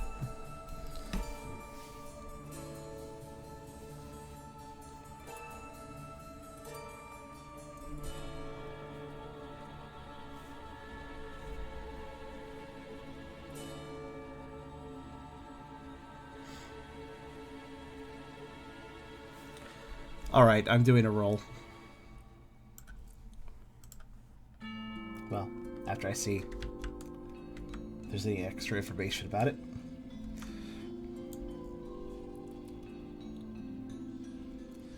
I'll add it up, though, in the meantime. Let's see.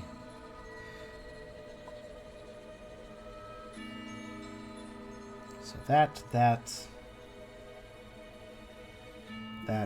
oh my goodness. This uses 5 stats. Okay. An interesting blend of stats, too.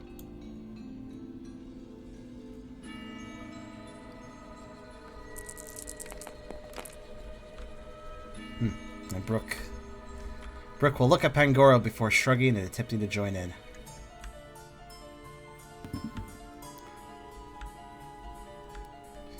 I mean, Pangoro is the club leader. Outranks even rise, I believe, so... It's clear who's more in their right mind between the two. Pangoro said, pin him down. So...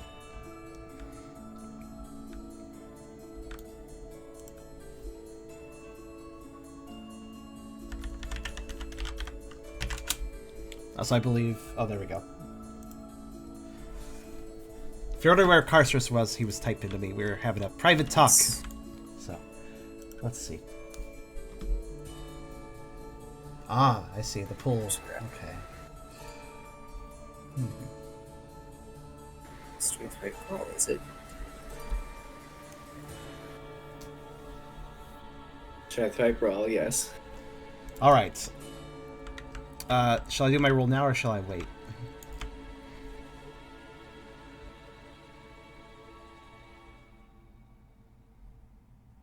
Okay, I think that's 19 guys. Because Pangoro is joining in. Okay. I'll do my roll as well now, if that's okay. Yes, you may go ahead and do your. Okay. So,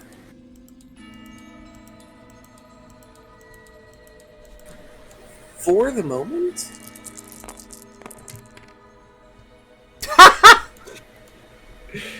oof. The dice really do not like me.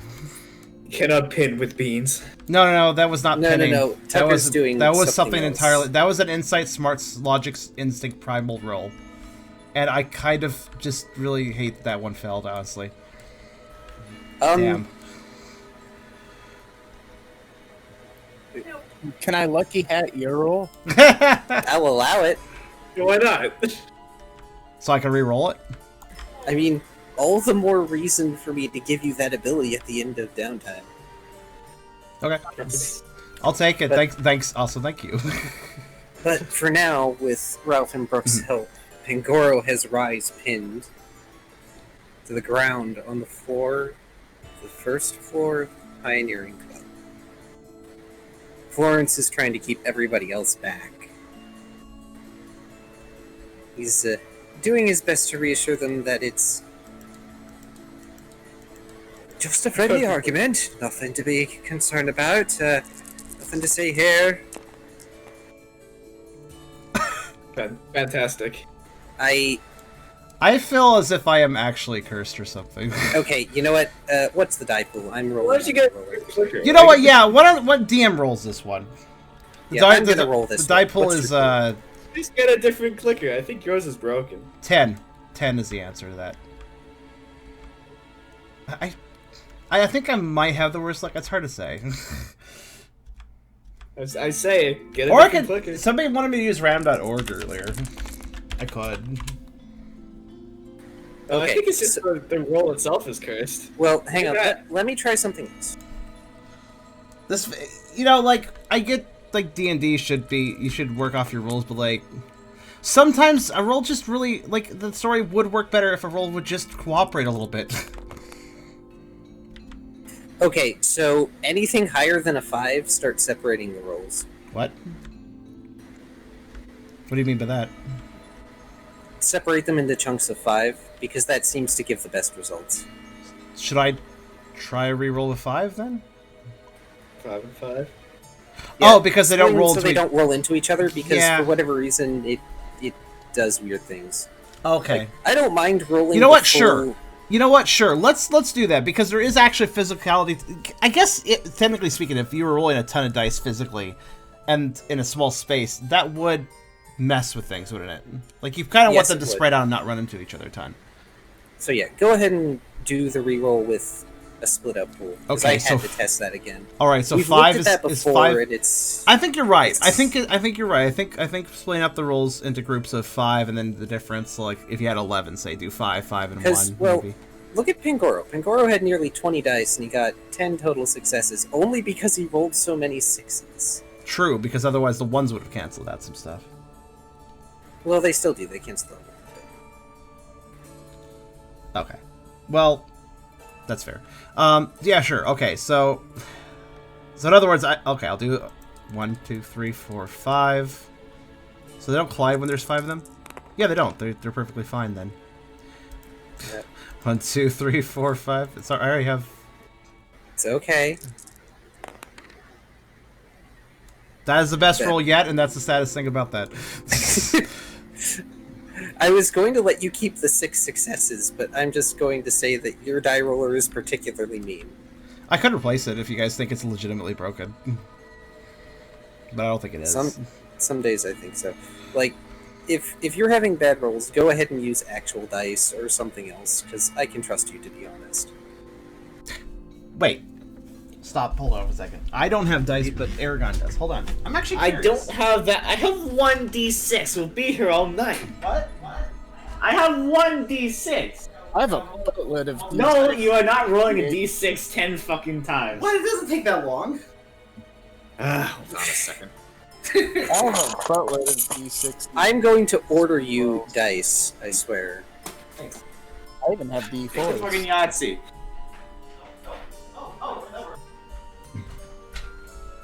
But yes, we're going to use this roll, Like and an we can Eragon just bitch use that he the only has Yahtzee one dice later. 6-sided die and then gives me 5.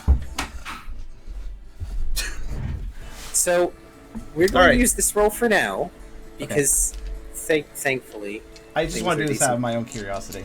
Yeah, I have actual and physical dice, I'll tell you can know. use the real dice for other things, because I know that tabletop is sometimes really long. 2, 2, 2, 3, 6, so that's only one success there as well. And then what about the others?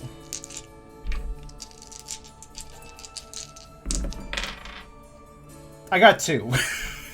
Oh, so the same as your die roll in here. Okay. Moving on then. So you're still cursed. Yeah. I'm just personally cursed, that's all. It's fine. We'll take It'll wear off and it'll go to like me or someone else. Regardless, what roll am I working off of? And do you want me to do my comment to the roll now or later? So, we're working off your latest roll. Unless you want me to give you the 6 total successes. I'm leaving it up But to the DM. result- What do you think works best for storytelling? I won't say because I'll just give you what you know. Okay. Because that's easier than telling you which one you got. What I know?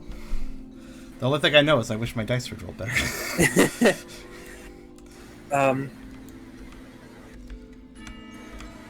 Tucker realizes that Rise is not talking about anything related to Tiber at all.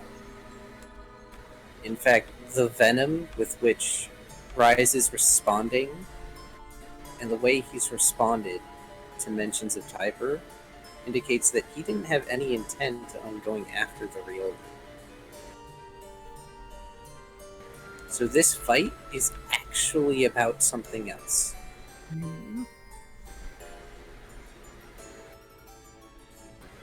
That's what Tucker's getting out of this.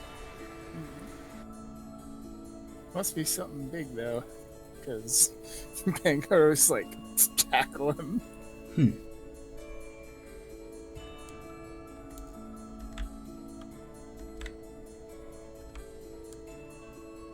Don't make me do this, Rise.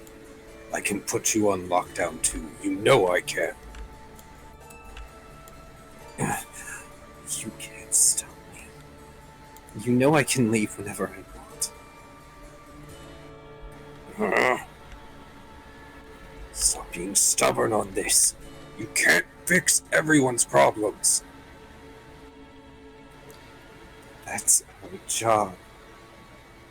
We're supposed to be helping others, and here I am sitting complacently in this bar. This isn't your problem to fix. And Rise finally notices Tucker. Tucker comes down at that moment too. And his expression twists. It's distraught.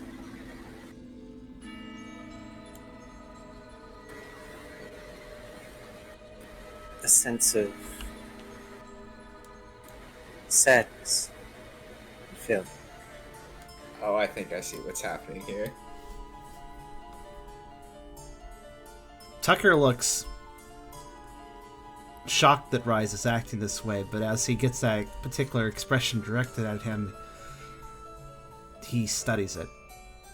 Not saying anything immediately, though his mouth was open to say something.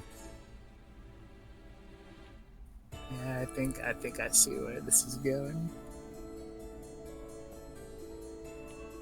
You are going to stay here.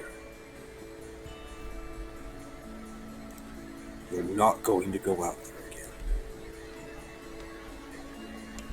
It's not going to do you any good. It's not going to do him any good. What am I supposed to do? With everything you've told me, everything think you decided to hide? Because you thought my feelings would be better off that way? You know that I would have found out. Pause. Sorry. Guess what? We're buffering and the audio dropped. Wonderful. Just a moment. Save table. You know, like you said, I can do this, so I'm going to do it. I'm going to do it quick. So as not to interrupt this too much. Save table. Main menu.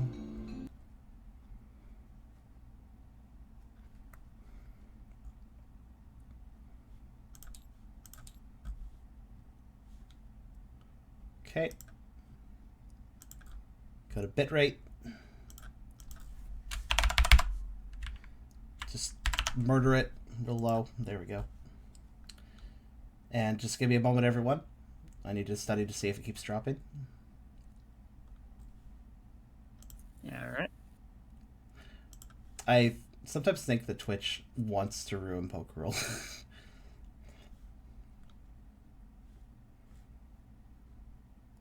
Oh. Because, like, if it had buffered before this scene, whatever. But it buffered during this scene. Anyways, I think that stopped the buffering. I slashed the bitrate into in half. That should be better. Let me know if it keeps happening. If you're wondering why I had to close the game, for anyone not aware at this point, Tabletop Simulator and XSplit do not interact well with each other. So if I need to make a change in XSplit while Tabletop Simulator is running, such as lowering the bitrate to stop frame drops, I have to close Tabletop Simulator first. Doof, did your message get deleted, Kyrio? Oh, yes, I'm sorry. Oh no. But you could pull it up in the past broadcast still and just retype it from that. Sadness. I wasn't even noticing the message. I was busy watching the bit. Well, I kept looking for the message because I knew that Kyrie was going to say something eventually. I can read it. Oh, okay. He hadn't posted it. Oh, okay. All right. So let's just take a moment here to make sure. Stream goers, please let me know. I'll rotate the table around. You'll probably see a few chunky bits with the visual artifacty a little bit because I lowered the bit rate. But the important thing is it how's the frame rate? How's everything doing? It should be fine now. Drop frames stop their shit as soon as I lower the bit rate. Looks like crunchy. It's not that crunchy, honestly. Even in half bit rate, it shouldn't be that bad.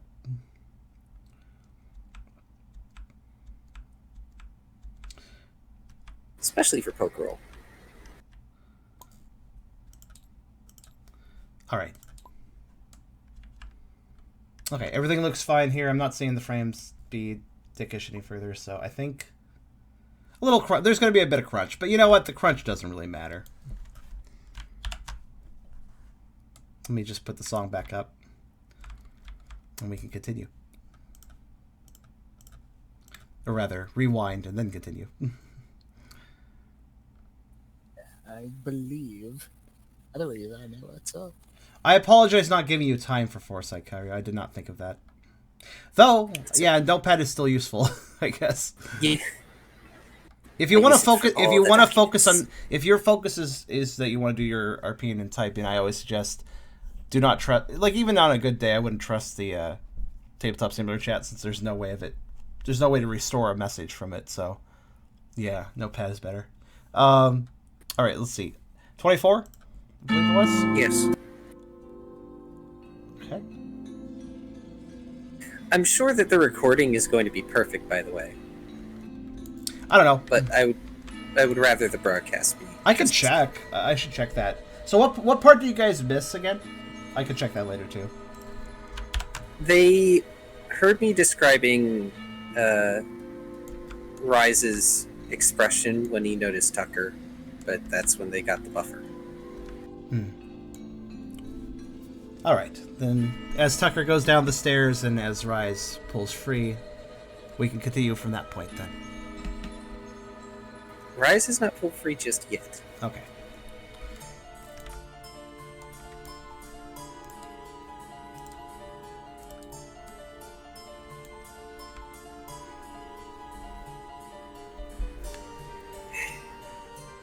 Fucking buffer at the worst moments. It really feels like some sort of targeted assault. It does. Twitch. But Rise finally notices Tucker, and his expression twists. He looks distraught. There's a sense of despair and failure. His ears pin back, and his tail droops.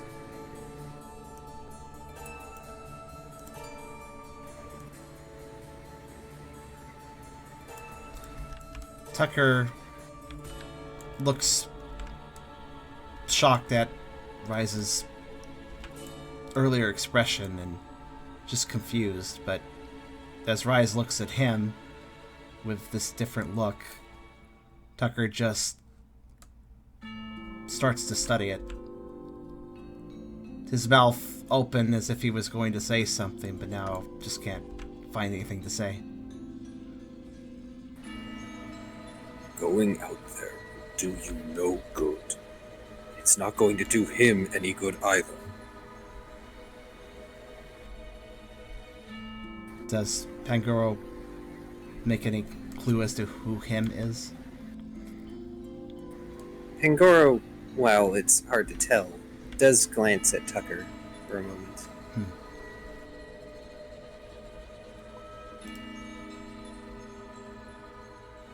Wait.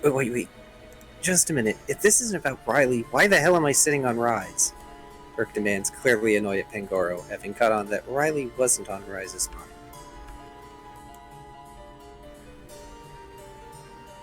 Contrary to your popular belief,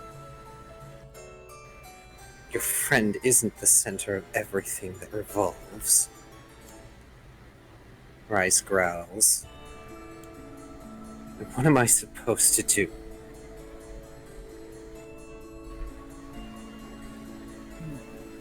What am I supposed to do with all these things you've told me?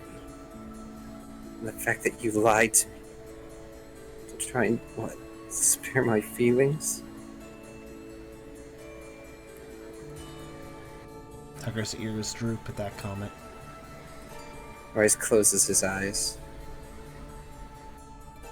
I guess you were right. And it was better that you did. And then he sinks into shadow, slipping like ink from the grip of the three Pokemon pinning him down.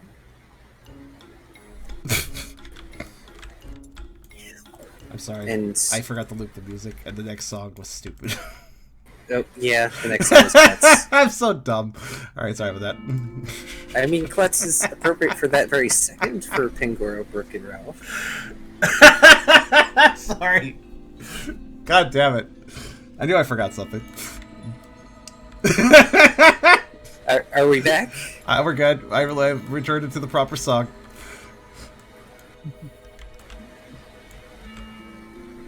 And Rise opens the door and slips out with a sort of preternatural feline grace.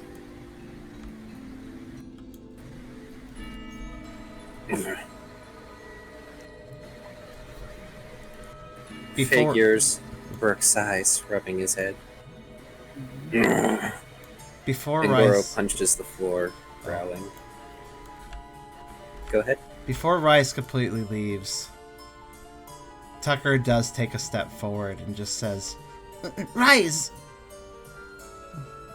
with concern and panic. Ralph is going to exchange a knowing glance at Pangoro and then move that gaze over to Brooke. Like he's really cooking something up there.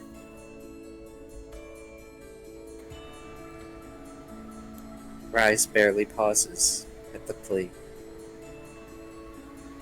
What does give him pause, however, is that as he leaves, Purloin's team is about to walk in.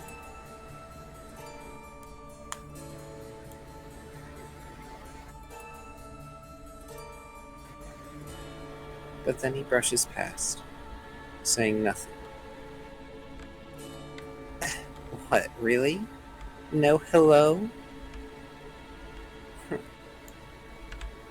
And then Purloin peers in, seeing the mild chaos that has ensued. Huh. Of course it's something to do with you guys. And then she shuts the door, which is promptly reopened by Shinx and Litten, but Purloin isn't there. Riley. Hi. How are you? Okay, oh, You see Rise as he leaves, looking upset. Riley is going to hide behind Liz. Lizard does their best to hide Riley. But Rise pauses, and with narrow eyes, looks directly at where Riley is.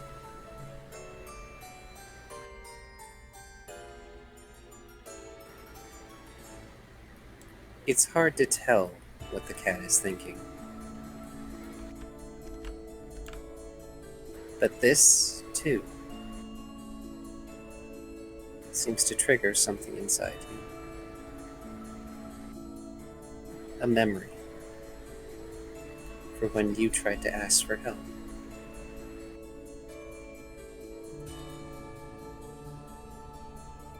Well, that's a great memory to get back.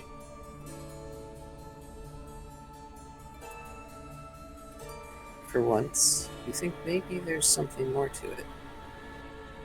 For the brief moment when higher consciousness reaches you. Lizard, however, takes the glare to be aggressive and hisses at the Liepard as they pass. Strangely enough, Purloin is following them.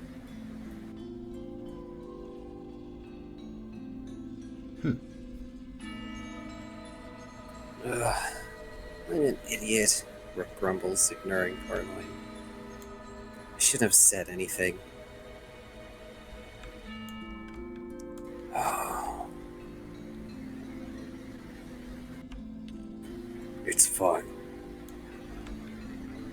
Pangoro sighs through his nose, picking himself up slowly. I just hope he sees some sense. But he's right. I can try. But a wall is stationary. And the night itself can creep around anything. Poetics aside, since that's Florence's problem.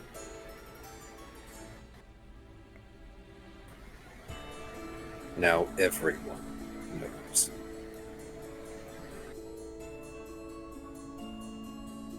I can only hope that perhaps few enough heard that they'll all just dismiss it. Oh no. Tucker, meanwhile, barely seems to really register the faux pas that Brooke made, and has actually been staring at Pangoro the entire time he stood and talked.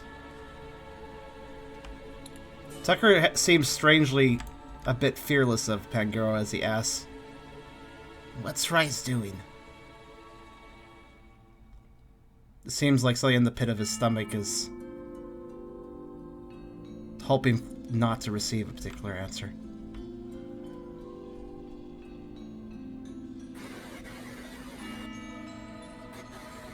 I think it's best that we speak in private, Tucker. The dog If you looks. really want to know. The dog looks at the ground for a second, and then nods.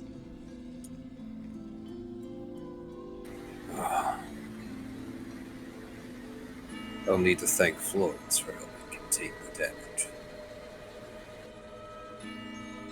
Spooky bard. He's going to want free food for weeks. Burke looks at Pangoro, as if wondering if he'll be invited along.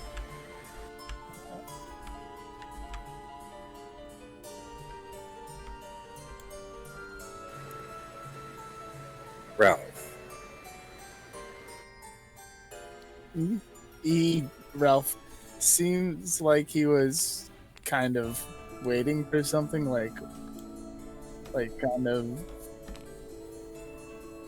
ready to like he's wanting, like, I don't know how well Ralph can hide this, but he's looking like he's waiting to say something, but waiting for Pangoro to leave. go make sure that Riley and Lizard are not being confronted at the moment.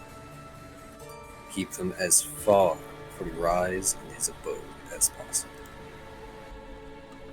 I'm certain it won't take you long to distract them. Brooke, my office. Now. Yeah. I love the fact that unintentionally, freaking poor Ralph got info blocked. And it was Ralph's info. I mean, I think I know what's happening, and I wanted to. He really wants to tell Brooke something, but not in front of Pangoro. So when Pangoro turns around, the other pioneers immediately part for him. The furrow of his brow is far deeper than normal, and he stomps back up the stairs. One of the log stairs is mildly off kilter from his previous trip down.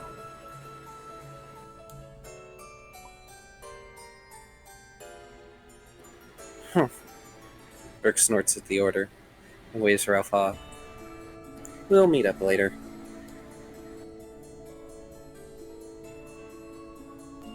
Alright, was I meant to distract Rise or You're supposed Riley to and check Lizard. up. You're supposed to check up with those two. Yeah. Also, I will note there is new art. Alright, so I will swing by and check on them, just kind of take a look, make sure they're okay.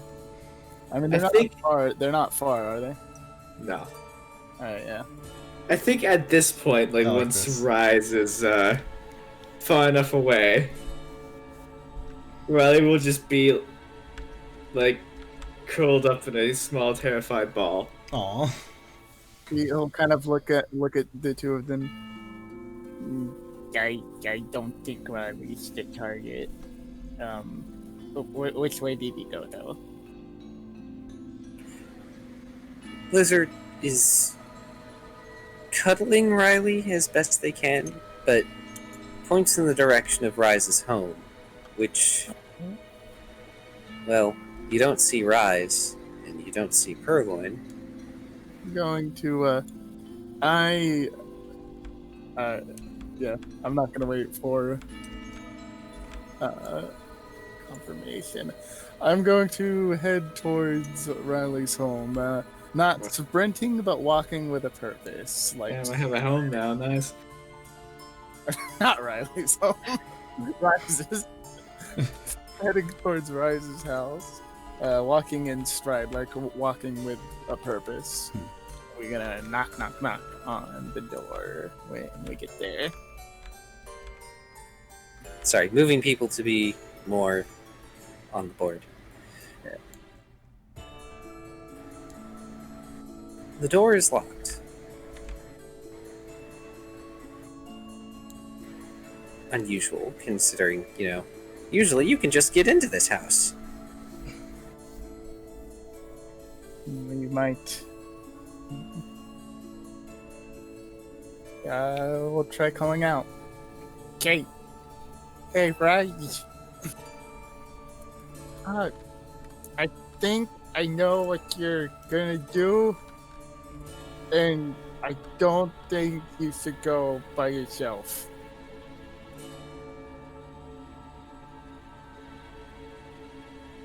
You don't get a response. Reminder, there is a window. Let's peek through the window. We'll take a peek. If I'm tall enough.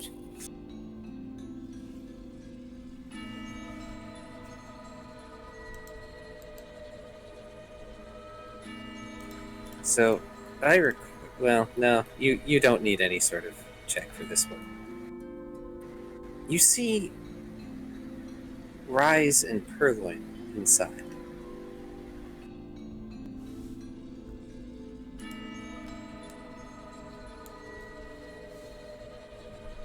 Rise appears to be trying to pack a bag.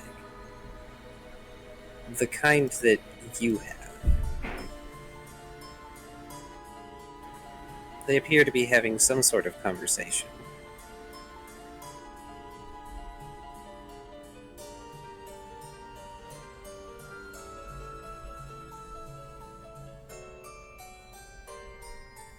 Does it look like they're getting ready for a fight?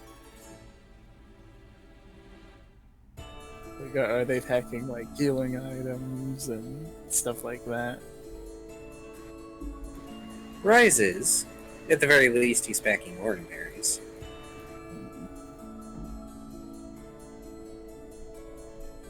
See, I was 100% sure I knew what was going on, but now I have two possibilities.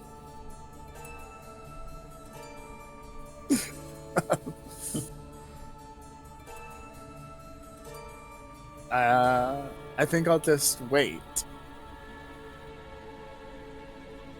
You're going to wait. Because it's a pretty big deal if my first hunch is right. Okay, then. Although if my first hunch...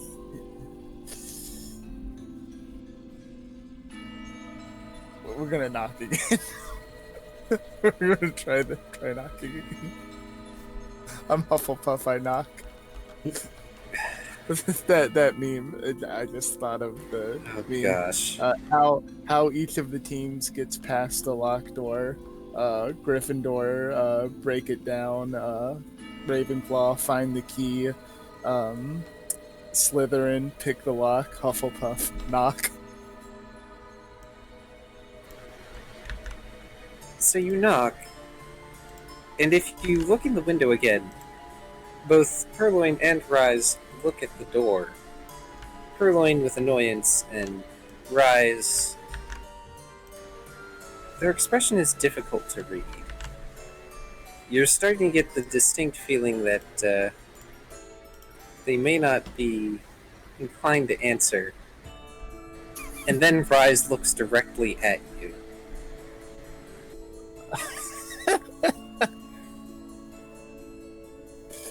Look kind of serious back at him. Okay, concerned, serious.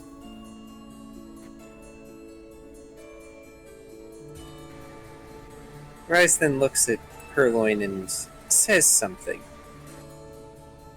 Oh, Purloin then grabs the bag and tosses it at the window, splattering several berries on it in a kind of violent manner. Not happy. Makes it difficult to see. You're also on the wrong side of the window to lick up those berries. How unfortunate.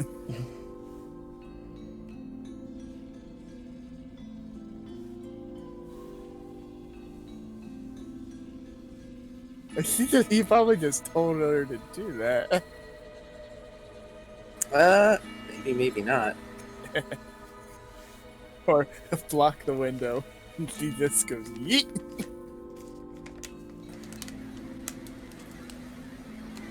So, Riley and Lizard, while you're cuddling, you can see Ralph at Rise's house, and he's just sort of knocking on the door repeatedly and like looking at the window.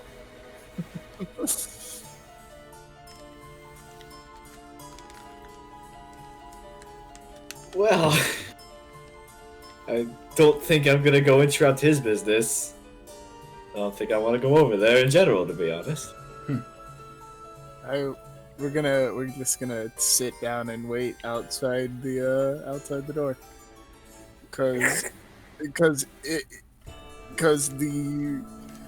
I'm starting to lean towards my first thought is wrong, but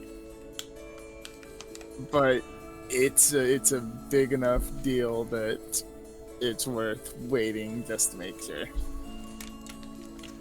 I'm rather curious why Ralph has two thoughts. Well, for now, Riley and Lizard... Well, Lizard is going to take Riley and hide in the tent that is currently in the basic frame of the headquarters that has been put up. Just with a little sign that is scratched on that says, "Do not disturb." And occasionally Lizard peeks out from the tent, squinting. No one will disturb the recuperation of his puppo. I'm gonna have a hard time getting him out of that tent now. Like kicking and screaming, kinda hard. Oh no, Riley's gonna get agoraphobia. That's terrible. Oh no, please no. Okay. Did your mom love her? You don't have to rub it in Brooke's face that he spent all his money on the house. I'm curious what information Ralph has that Broke doesn't. Ralph has an assumption based on observation and past experiences. In any case, Tucker and Brooke, you are escorted, in the politest sense of the term, to Pangora's office. The door, as has become customary for these sorts of conversations, gets shut and locked.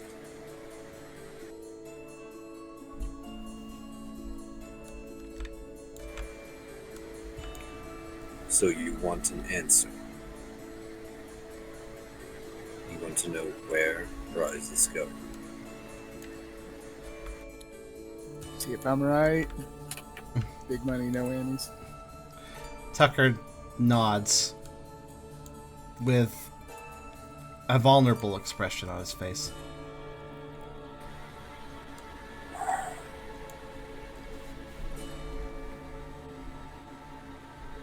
Shortly before what was supposed to be the Pioneering Club vacation, as you are clearly aware, it wasn't much of a vacation. Rise came to me and asked me to allow it to deal with the Shadow Scavengers.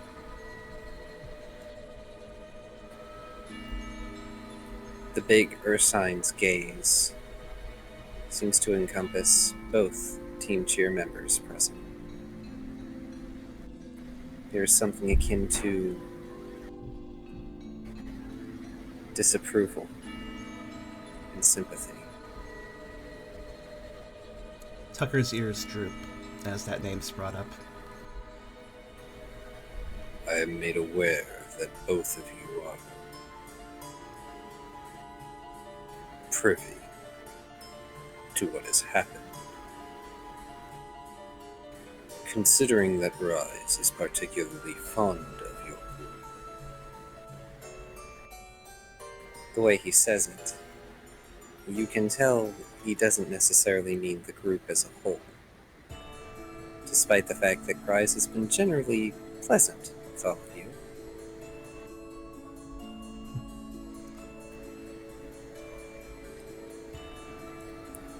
Tucker's... However, Oh. Sorry, go on. Tucker doesn't speak too much, but does study Pangora's expression.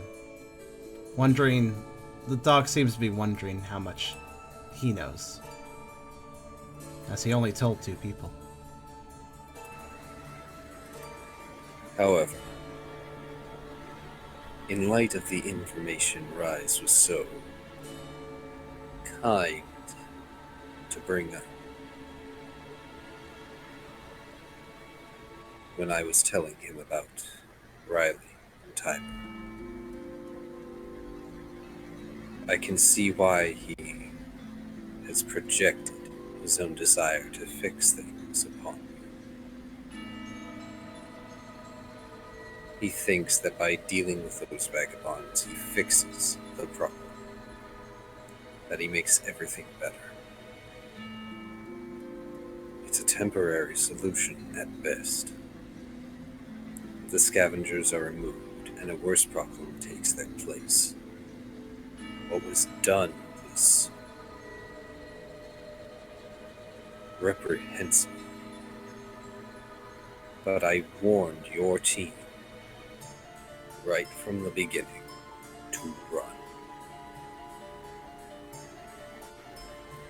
Tucker shuts his eyes as what happened is brought up, but does nod and express, "You did tell us to."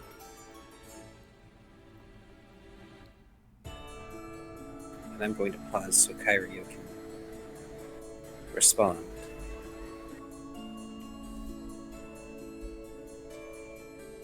Also, I was right. Yes, you were right. And it makes sense that Ralph would pick that up on small context clues and piece it together.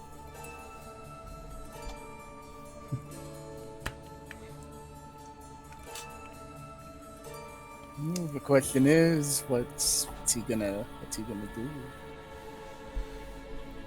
As Brooke types, I will say, at the end of the stream, post end of YouTube broadcast, I'll go check back and see if the recording actually messed up or not. If it did, actually, I might edit this video just to cut out the double section. I might do that. We'll see. Keep whichever take is better. Yeah. Usually the first take, but you never know.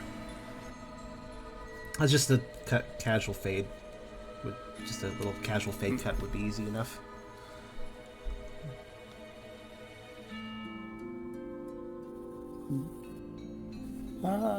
Maybe it should be noted that Ralph took his bag with him. Which means Ralph has access to all his stuff. I mean, I imagine I don't really keep it anywhere, since there's really not a whole lot of room to keep it at Mawile, so that's where I spend most of my time. But yeah, that should be a little detail worth noting, that Ralph snagged his bag and strapped it on before chasing after Rise. Mm-hmm. At least Ralph isn't the kind of person that's so persistent he's going to throw rocks at the window to break it open. No, that wouldn't help. Dearest, I do like that title. It actually reminds me, I actually have a pizza Flareon that almost works with. He is a pepperoni spicy boy. Maybe a bit steamy. Besides, these are spikes. Yeah, spikes. I mean, you don't want to really do property damage. No. It's not really going to benefit anything. Nah. I'm just going to wait for them to come out. Should probably post on the Discord. I could. The only thing he isn't is nimble, because he's kind of fat. He's made of cheese, of course he's fat. That's an old character I made a long time ago. I haven't done anything with him in a while. I was talking about the clip. Oh, yeah. I'm just reminiscing. I have so many old characters. Also, I will say I find the art of Brooke adorable. Yes, I was trying to point that out, but there wasn't a really good time for it. So, but yes.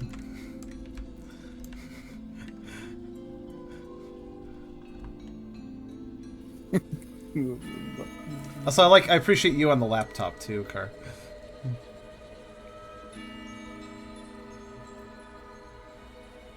Yes.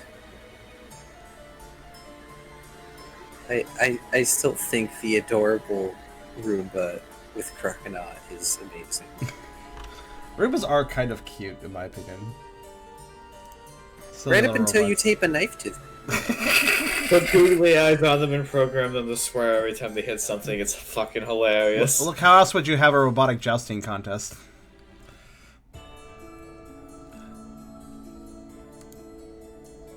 Not with a Roomba. No, just have two Roombas fight. That's the thing. Now I'm just imagining a Roomba with this adorable, cute child voice doing like little swears every time they bump into something. That's been done. There's a guy who reprogrammed a Roomba to cuss every time it hit something and like act like it got really hurt. It was actually hilarious. And then they just like set it loose in an office, I think. The Roomba rolls into view. Brooke turns around. Oh, what have you got there? A knife. No. Yeah, I found it. Michael Reeves did a video on it. That was it. This reminds me of Robot Wars. Roomba with a knife. Remember, there were like two or three shows like it on the premise that you build a robot in your garage and make it fight robots that other people built in the garage. Some of them were darn cool.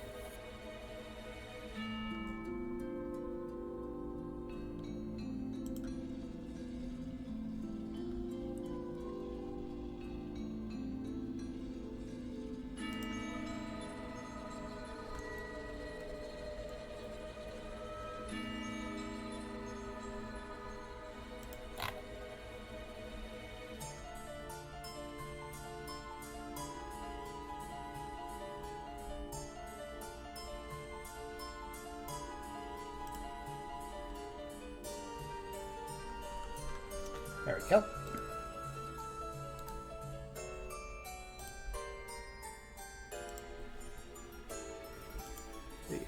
Yeah, I figured that's what it was. That's why Ralph told these two that like, yeah, don't worry, you're not the target.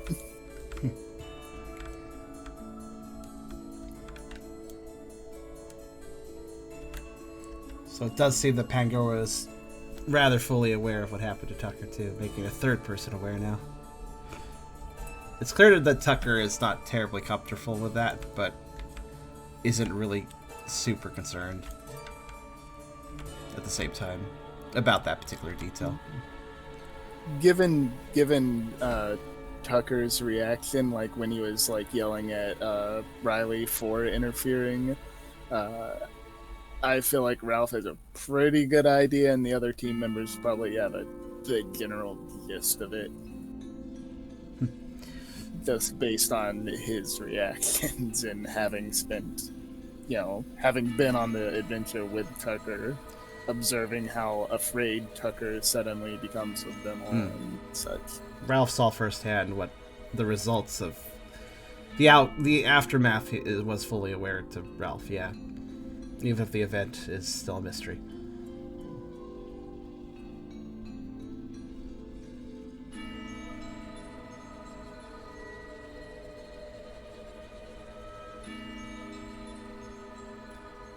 The main reason that it was never mentioned is because it is something that hurt Tucker so much he'll never talk about it to... Well, he opened up to two people. And now Pangoro is the third that knows. But...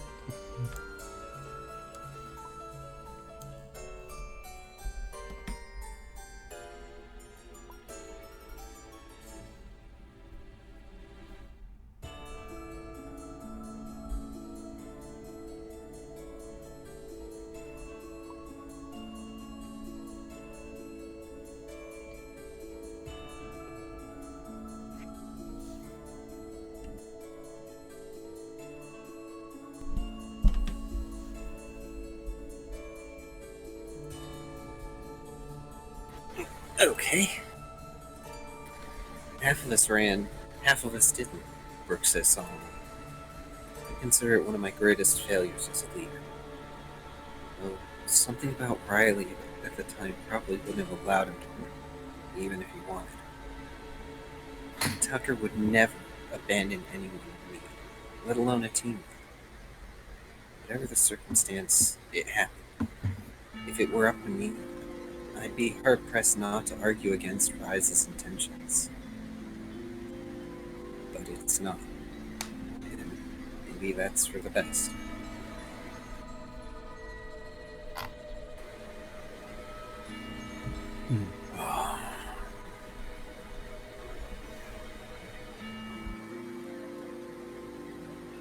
I was going to say, but I am not going to punish either of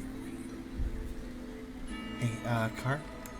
You're very quiet. Yeah? You're very quiet. Oh, sorry.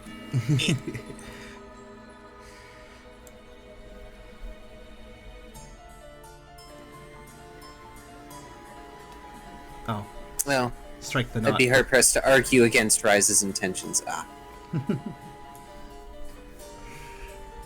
As I was going to say,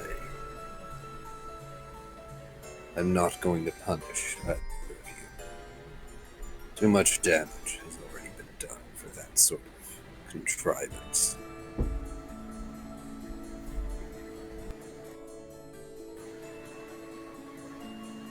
I can only hope you see some sort of reason.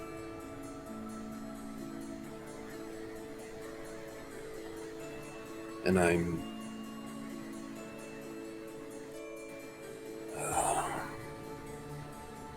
I am sorry, Tucker. It is unfortunate that you had to suffer in such a manner. And Brooke, let us be honest with ourselves. You have handled leadership better than I have. At least in a short period of time. You handled it better than I did way back when.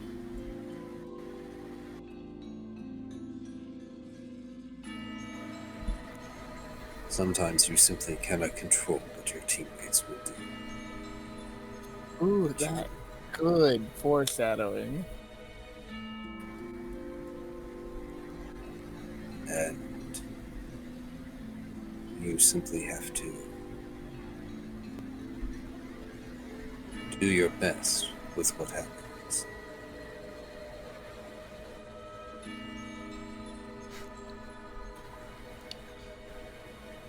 Brooke shifts, a little uncertain how to take the compliment.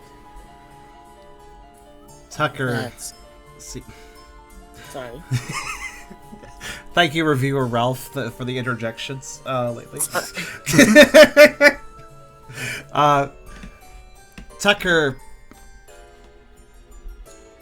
isn't saying much, but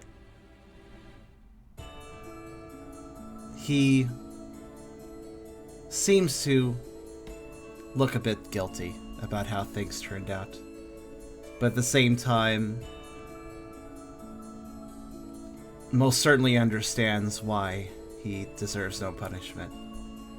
He already had plenty of that. He's not sure if he would have done anything differently. Even now, he's not sure if he would have run away as he should have. Brooke was right. He wouldn't abandon a teammate. But he refocuses a bit, looking up at Pangoro. What can we do now?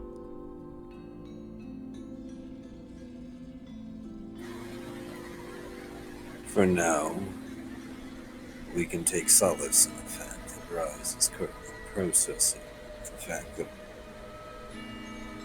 Tiber is still around. He was unhappy. I'm sure he feels as though blowing off steam by doing his original intended course is how he's preventing himself from doing anything foolish. As foolish as that is. That aside, I would step carefully for a while. These are old wounds. Ones that haven't healed. And in part, some that I don't think ever will.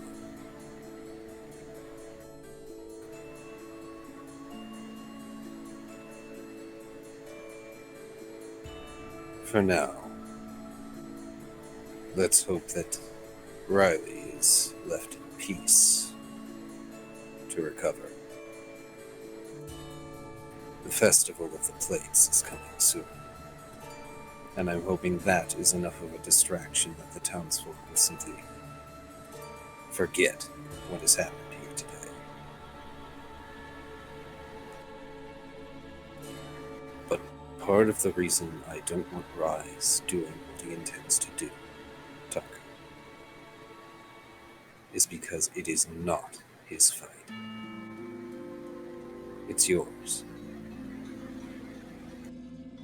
You deserve the chance to make things right, to resolve things. Even if that time may never come, removing that choice for you is wrong. The dog pauses, then shudders a bit. It being his responsibility undoubtedly terrifies him to some degree. But he gives a small nod. I don't know how I could confront that. Him. But I never wanted this. I never wanted this when I told Rice.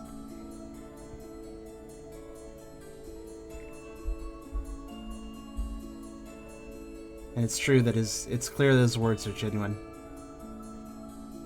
Even as hurt as he is, he doesn't wish death on anyone.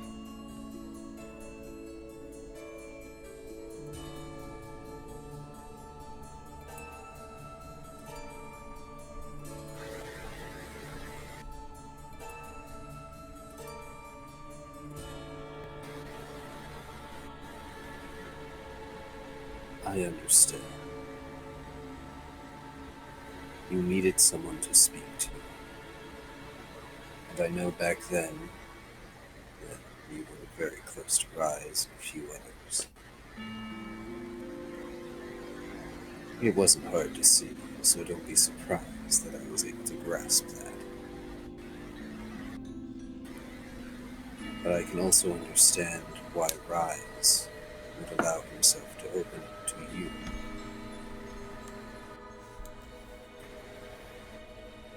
Sorry, Car, did you say that Prangar did understand? You're still a bit quiet. I'll turn down the music a bit, actually. Yes, Pingaro said he understood. Tucker gets a quizzical expression at that.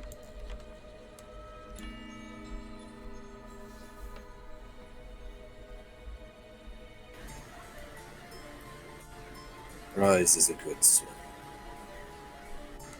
but has suffered more than he deserves to. I'm sure he sees reflections of himself in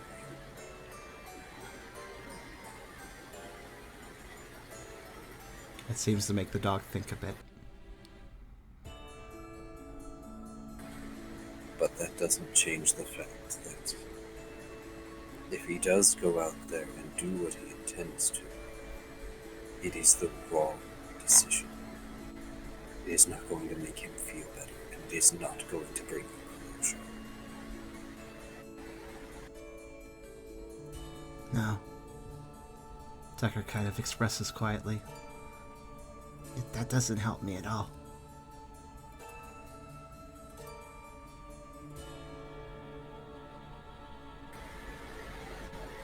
Just like Tucker's death has helped no one.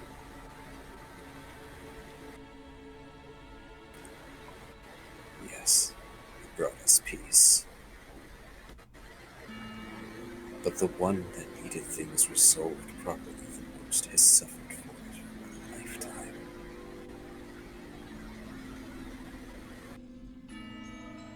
Rick seems like he's about to say something, but seems to reconsider. You're the boss, boss. Huh. Hardly. It's just a position. These days I'm hardly fit to lead a team. I'm just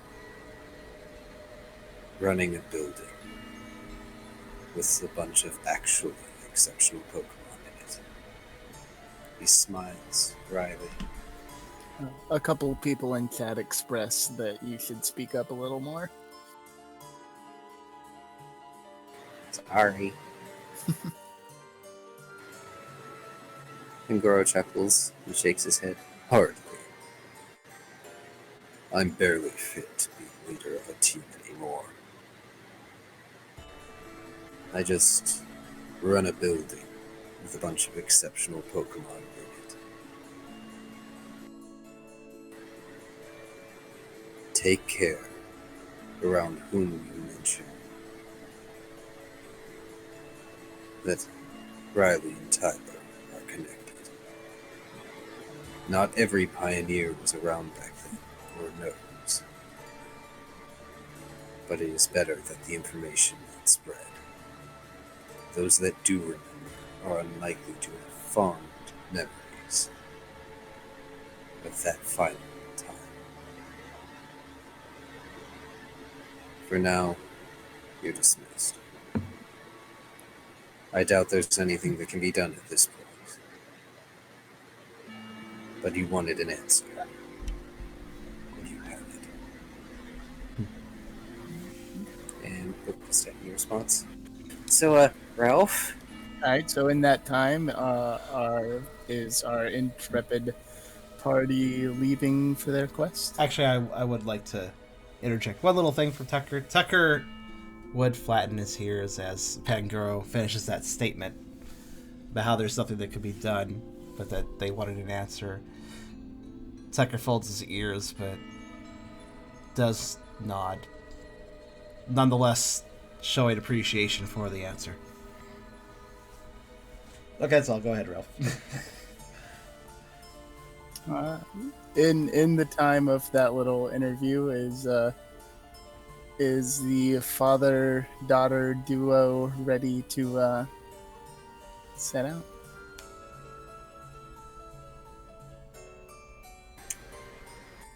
First off, that is a mighty assumption on your part. It is Second, my assumption. that is a mighty assumption on your part. Second, no. They don't leave. When you check the window, it's still smeared with berry. Huh. In fact, it looks like it's been more deliberately smeared with berry since you last checked. Well, I know there's still in there. I'm just gonna wait. With the backpack still on.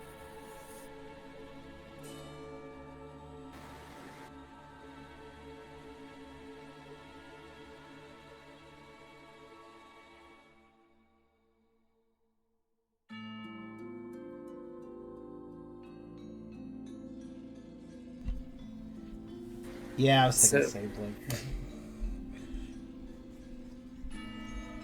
So Beerus made an awful observation. I mean, Kind of funny. they call team cheer because that's their goal for a team. They just want a cheerful moment, and they'll only get it on the final session of Pokerole. Oh, come on! There's going to be plenty of happy moments in between. No, What I about was universal talking happy about- moment? I was talking about Rise really shouldn't kill Mighty Inna. We all know how it goes when Rise kills things. Mighty Inna will possess Tucker if he does. It's terrible. I can understand the parallel you're mentioning, but I think it'll work a little I'm differently. pretty sure Rise has killed more than just, Timer. I'm pretty sure Rise has quite the track record of kills. What was his old title again? The Reaper? Exactly. One does not get the title of the Reaper by reaping one person. That's a title you get as you make it a profession. Riley's killed more people than that. Brooke has killed more people than that. I'm amazed that Ralph hasn't killed anyone. You don't have be anything honest. lethal. I have everything lethal. You've never rolled anything lethal with that. I've never rolled anything lethal, but I technically have everything lethal. I also have copycat, so I also have everything lethal. Like, that doesn't mean anything. One day the dice are gonna roll explosion, and I'm gonna kill something, and the whole chat's gonna be sad. And it's gonna be you. Explosion doesn't deal self lethality. It faints me, but it doesn't deal self lethality.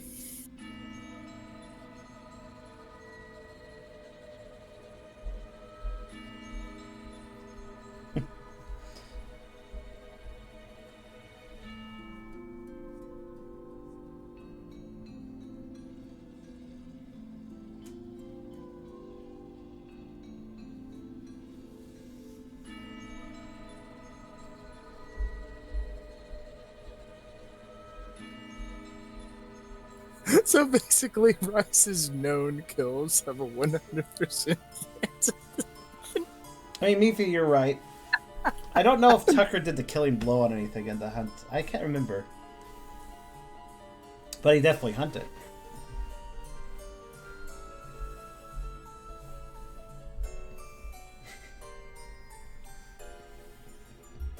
Why did we need to know that, Kudo?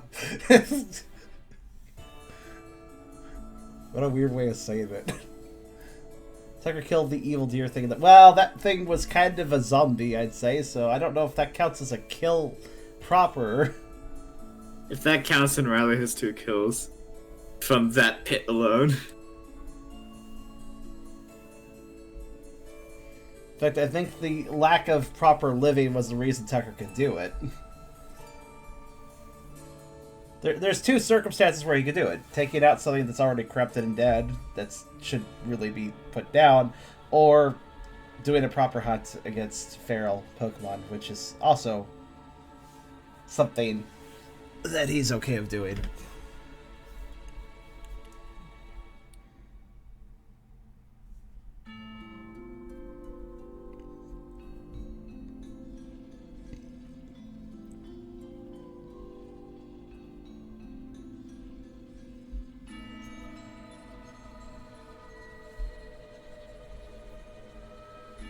Tucker did not eat a Caterpie like style.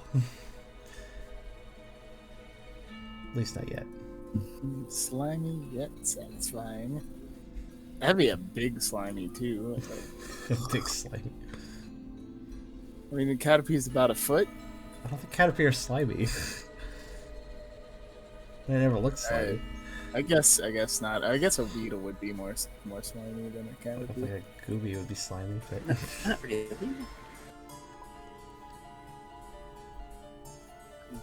Goobies are grape flavored. Aren't they like a little purple grape?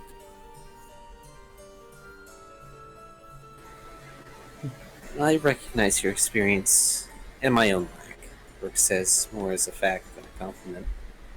I understand I have limitations and more things to learn. I can only hope you do too, Brooke says. Walls may be stationary, but a leader can't be.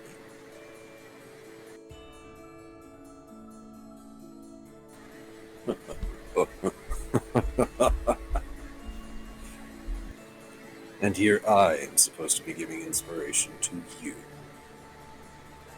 Seems Lord Zeal does a better job of it.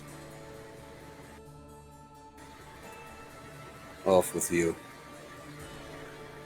I need to figure out how much paperwork this is going to create, and how many people I need to keep from going off. Oh. Great, I can already feel the headache of how many quests I'm going to have to postpone. Speaking of postponing, the other day we had a visitor that was asking for your team. You all were out at the contractors at the time, I believe. I told them to come back next week. Not that you're permitted to leave the city at the moment. And yes, he does call Savantown the city. It's like 6 buildings. It's more than that, but it's still just a town. But the point remains.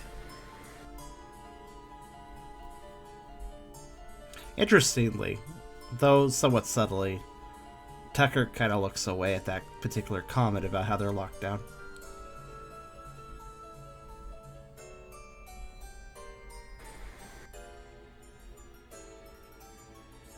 That's it, I do actually have a letter here for you.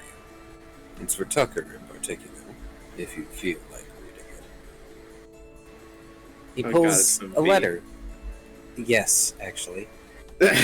What's that? He pulls a letter out of a drawer, and it has this fancy brown envelope with a V stamp, as in the letter V, as a stamp, sealing it shut, and holds it out to Tucker.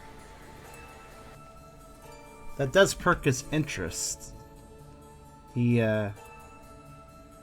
takes it with a careful jaw. And then holds it with a paw and looks it over before just putting it away in his bag for later.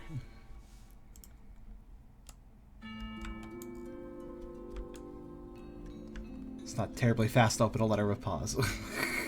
So I'll do later.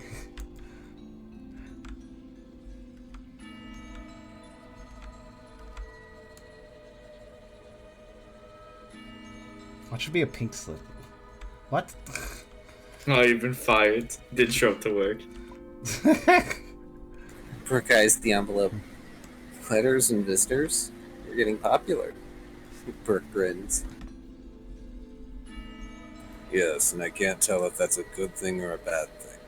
Now get out of my office before there's some other letter or request that magically comes in for you while you're supposed to be in lockdown.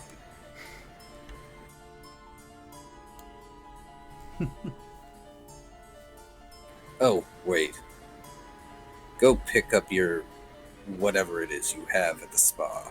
One of the Florge's sisters complained that you're taking up inventory space. Oh yeah, we're cooking up drugs there. Forgot. Not drugs. It's basically drugs. Energy root. It's drugs. Energy root. Look at the energy powder. It's drugs.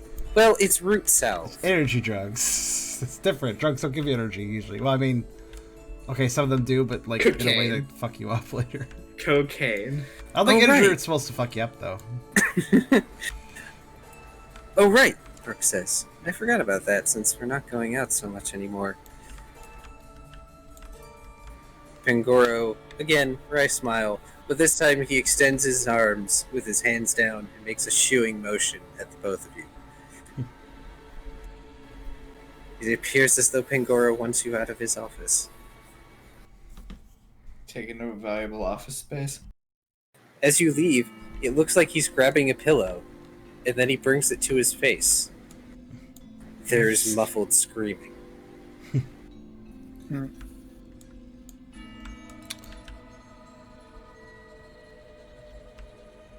When Tucker leaves, I assume Brooke is leaving?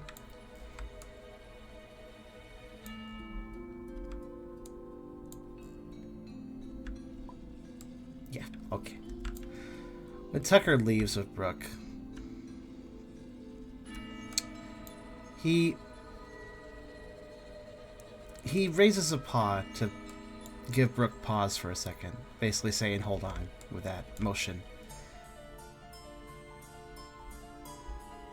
And then pops over to the daycare very quickly, ensuring that the kids are indeed still there. Hopefully they are. And telling them that he will be back in just a little bit, that things are calming down, and just to hold on a bit longer. Before, gesturing for Brooke to step to the side, a quieter spot of the second floor, wishing to talk clearly.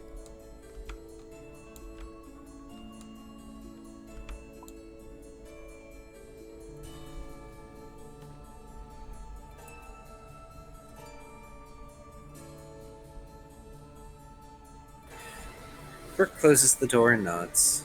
As he walks with Tucker, he sighs.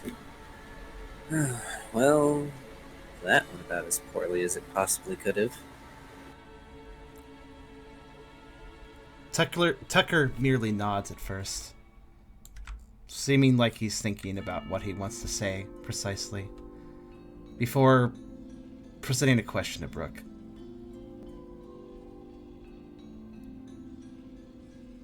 Do you think that we shouldn't stop him? He says, clearly talking about Rise.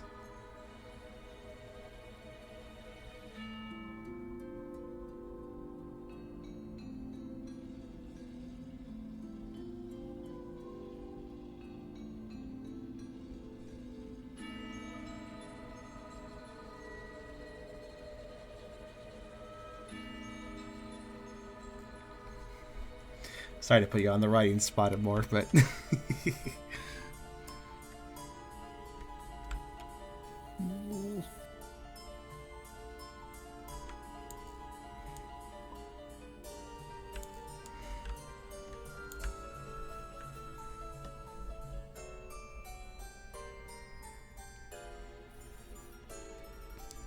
Go ahead, Car. Brooke takes a seat, probably on the floor. I think doesn't really matter in this situation. What do you want? He takes a little sit on his haunches as well. Taking a deep breath.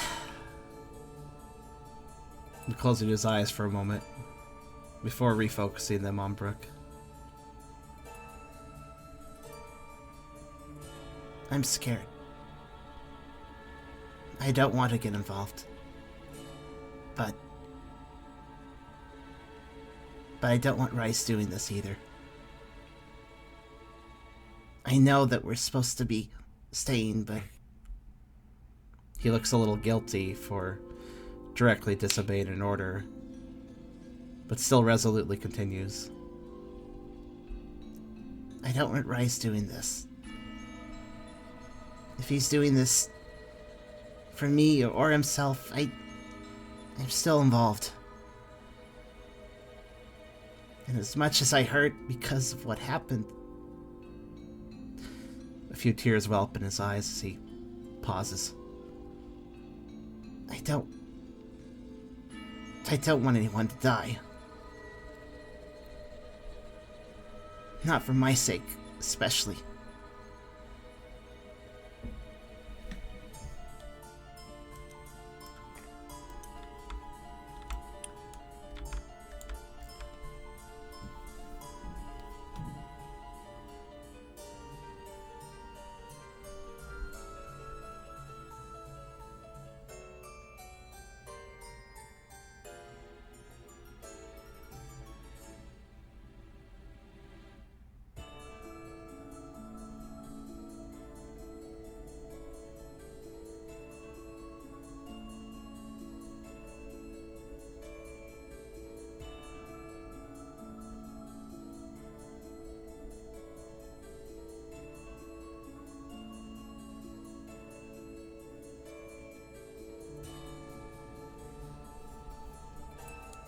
As Brooke responds, I actually will add a bit more.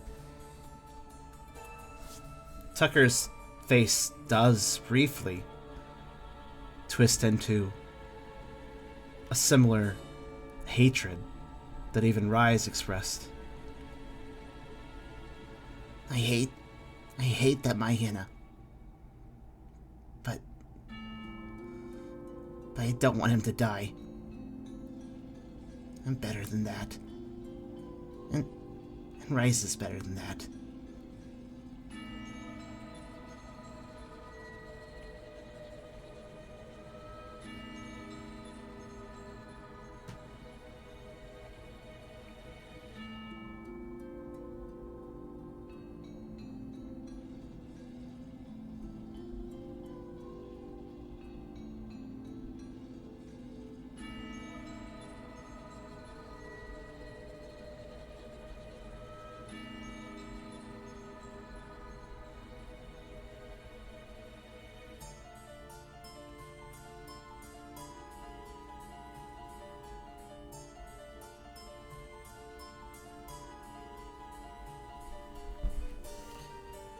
Boy ass. I mean, what good will it do sparing the Hyena?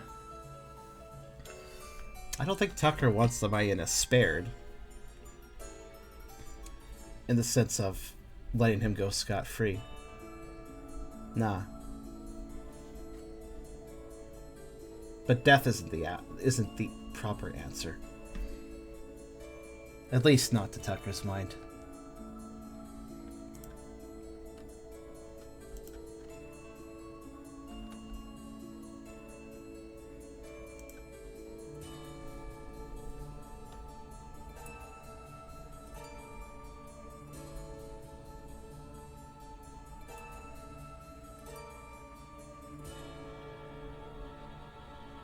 And whether Tucker's thoughts are right or wrong,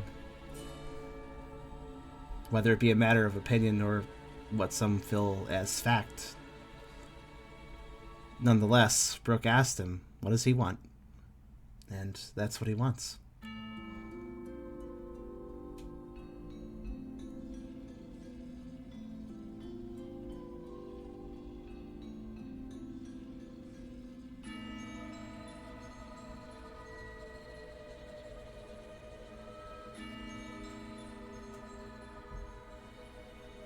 Tucker understands self-defense. Tucker understands even Brooke's kills on those ghosts.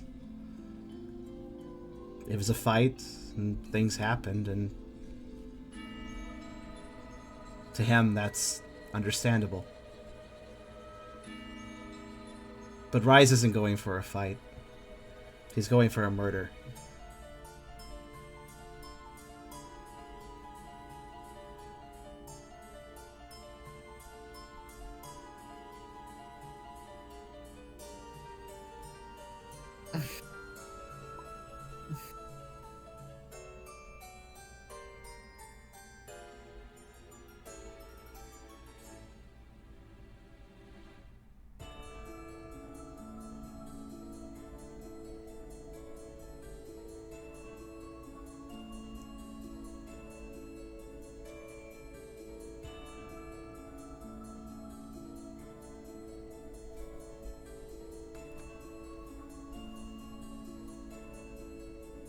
There's a new message.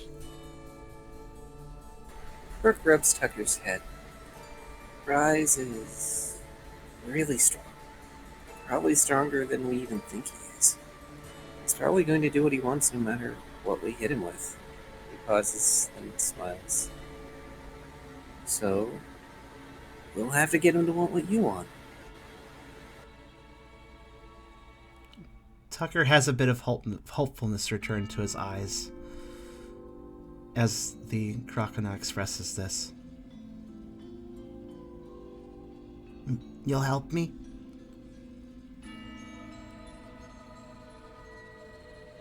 It's clear that despite him resisting Pangora's orders, he still didn't want to cross Brooke.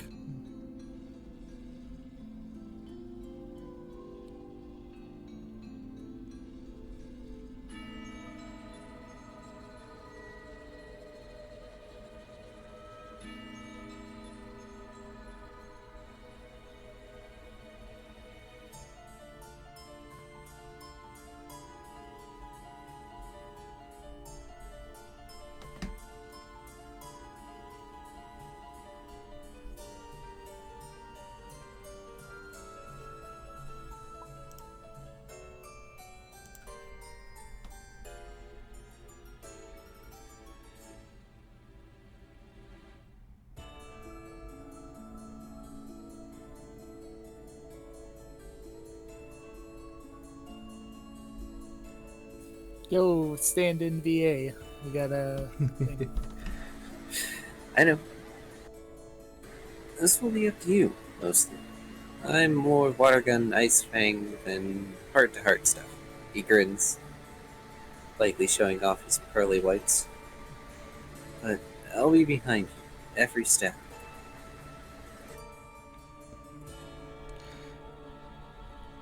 The pooch nods and manages just a bit of a smile before giving a nuzz to the crocodile's plump belly. Thanks, Brooke. That means a lot to me. His eyes refocus after a second. Well, we should hurry then. Maybe we can catch Rise before he leaves, but I have a feeling he's going to leave faster than us. That doesn't mean I won't stop.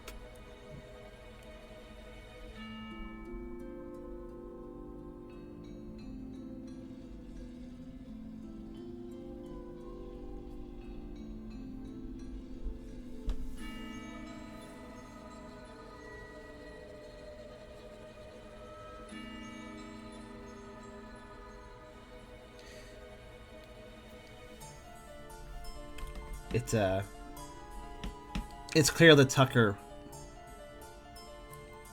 will be trying to talk to Rise before Rise leaves as possible. But he suspects that it will have to be done out in the field.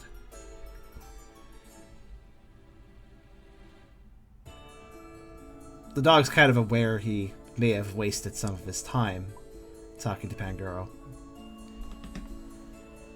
But he still needed to sort his mind out and come to a decision before he could make this move.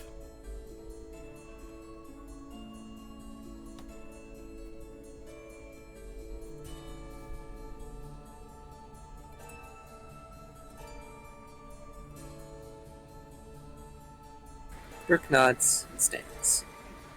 Let's go.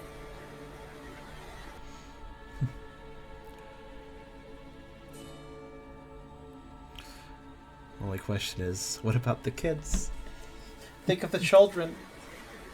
Somebody please think of the. Somebody find Noibat and throw him at the children real fast so I can take over.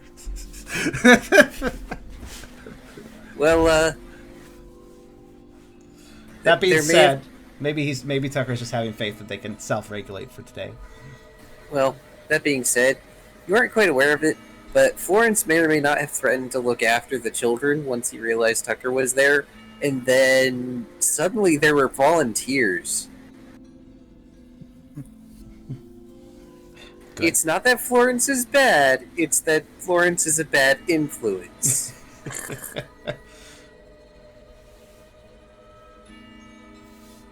Okay, I think this world debate has gone a bit long. Yeah.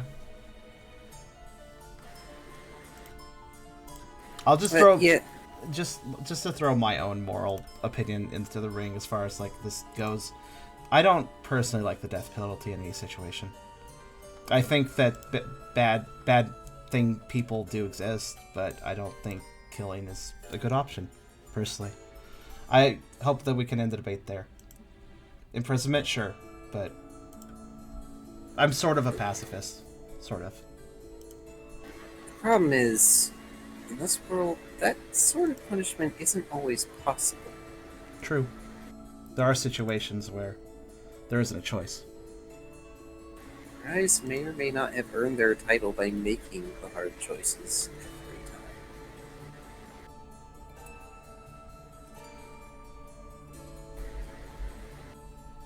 every time. But as you make your way back, you see that, well, as you leave, you will pass Litton and Shinx, who are in the club at the moment.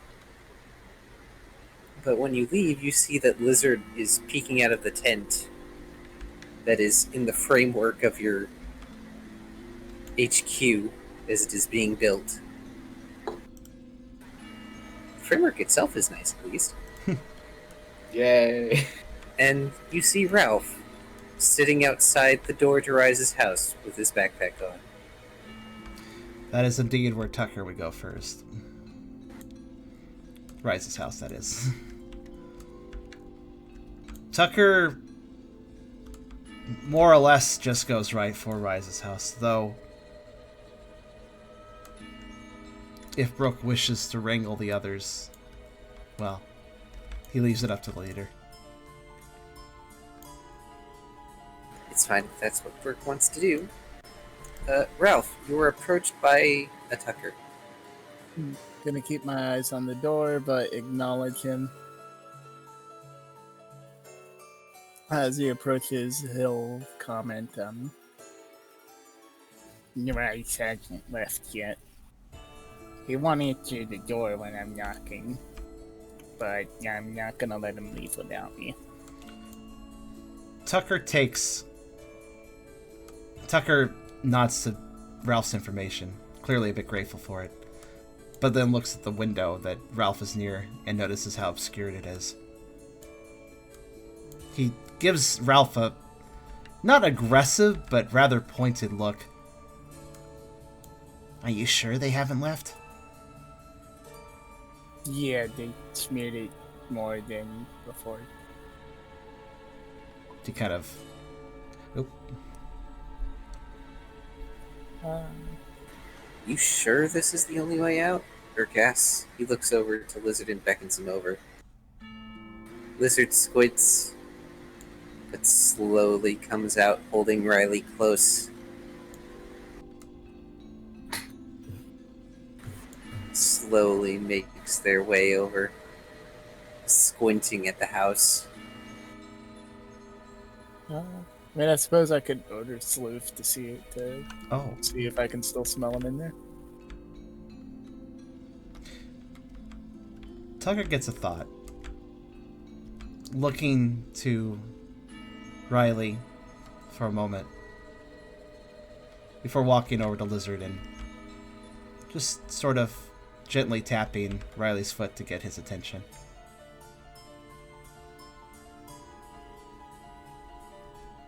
Riley jolts significantly on the touch. Tucker holds the touch gently, to letting the Riolu realize that it's him, and, you know, he's not a threat. He looks up at the Riolu's eyes in a sort of hopeful way, seeming to about to ask something, but making sure the Riolu's calm first.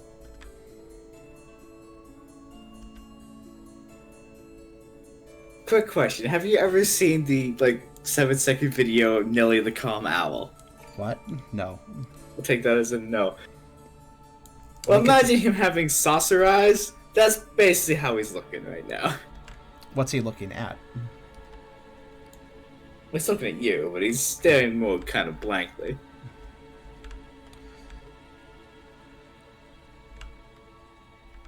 I'm thinking of rolling an odor Sleuth to see if I can smell if they're still in there. Go right ahead.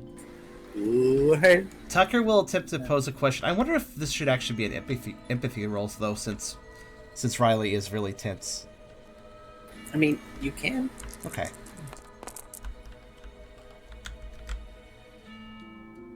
Inside contest etiquette, that is... So they're still in there. Yeah, he kind of sniffs. Like two short sniffs and then a long sniff, and he's like, yeah, there you go, there. I did the split up of dice. So it's actually 3. Well, it worked in your favor. Yeah.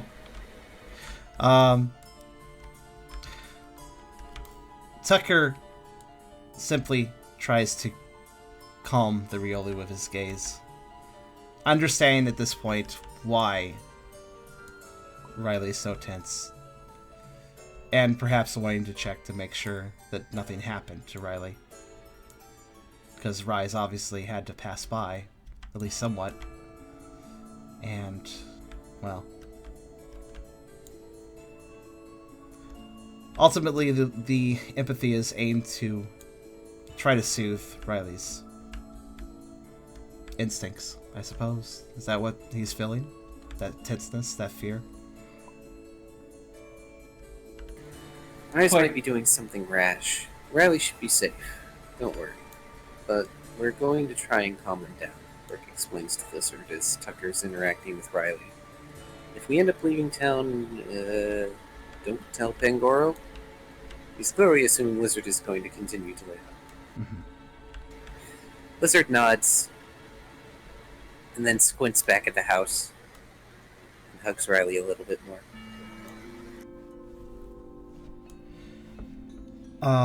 Riley is certainly going through a fight or flight sort of thing, and he's, for the first time ever, aiming towards flight. More so than anything else. Does Tucker's empathy do anything for him? Good car? It's a 3 out of 6, so that's not too bad. You can feel the fear in the recognition of Rise being dangerous.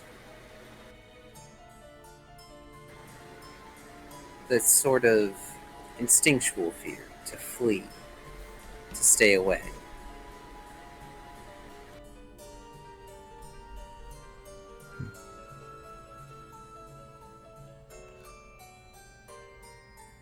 Tucker doesn't say anything to Riley, but he does give a reassuring look. A look that says, there's people here for you. He slowly releases his paw from Riley's leg and turns to Ralph as Ralph confirms with his odor sleuth. He gives Ralph a nod and simply says, okay. He strides up to the door. Ralph was in earshot of these two before, right? Like when he was knocking and such. No. No? Ralph hasn't heard anything. The voices are too muffled. No, that's not what I meant. Did they hear Ralph? Oh, well, yeah. They've heard him knocking and everything.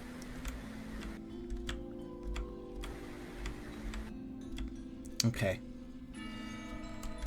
Actually, I think I need to do another roll. Tucker will be expressing quite the loud shout. So I'm going to roll Hal for this. Not in an attempt to be menacing, but an attempt to project. See how this goes, and I'll do the explain. So cool contest and intimidate. Though in this case, well, yeah, I guess it could still be intimidate. Doesn't really matter too much.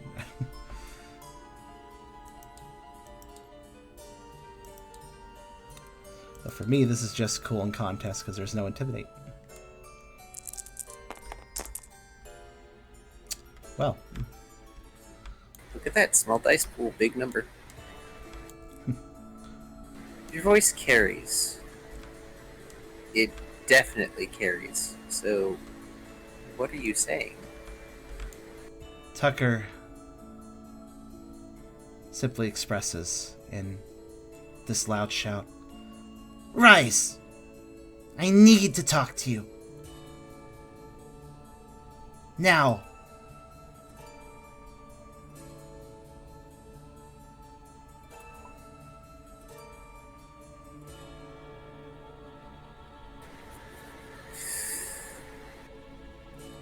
And yes, Kyrio is right. It is a bit It is late, yeah. I'm sorry, Kyrio. It is much later than we usually go. Sorry. But it's okay. We're making progress. After this, I can actually skip you guys to, like, week 3. Progress. It's week 3 and all those goodies that you're supposed to get. Yay. That's why I said I'm sorry, Digi.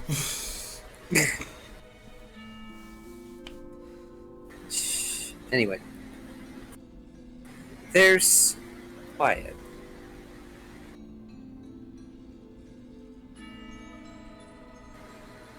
And then the door unlocks. And Rise opens it just enough that he can slip his head out, which really is not very much, considering, well, cats are. His eyes are bloodshot.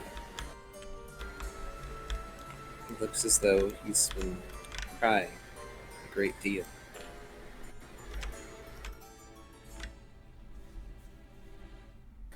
There's no longer that fire and fury from earlier.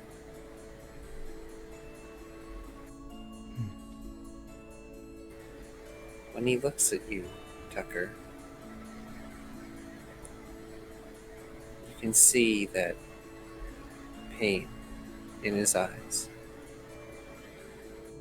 That sense of failure.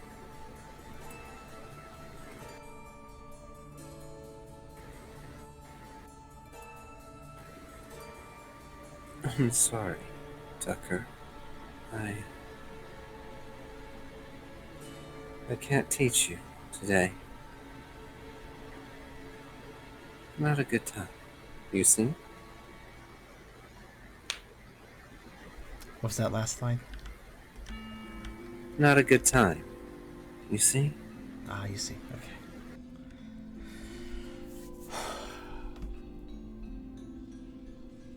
Tucker seems to have an emotional fire in his eyes. One of determination, but empathy.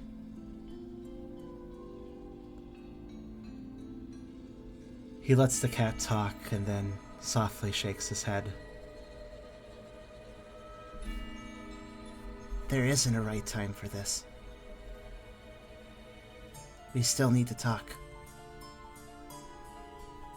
May I come in?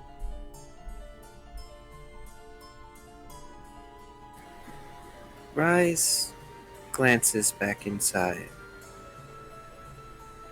And surprisingly, shakes his head. No. You may not. But you may come tomorrow.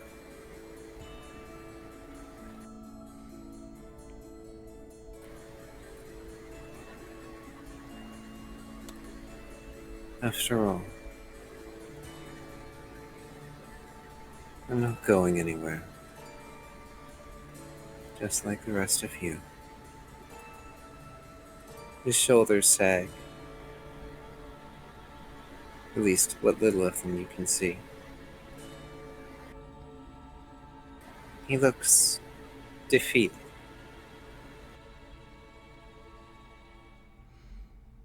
That is not the reaction that Ralph will have expected. He sort of stands up, like, confused.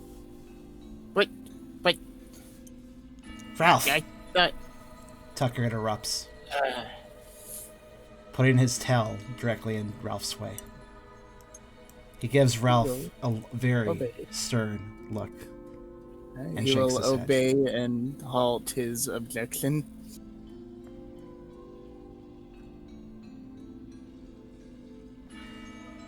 Tucker turns his attention back to Rise and studies the cat's expression, the body language, everything. There's some tears in Tucker's eyes as he feels the pain. Both of theirs. He sighs. All right. I'll come tomorrow. I'll give you space. But his eyes have a bit of silliness again to them. If you leave, I'm coming. I'm coming along. I won't let you. He doesn't say it as a threat. He doesn't say it with aggression. He says it as his own person. As a truth.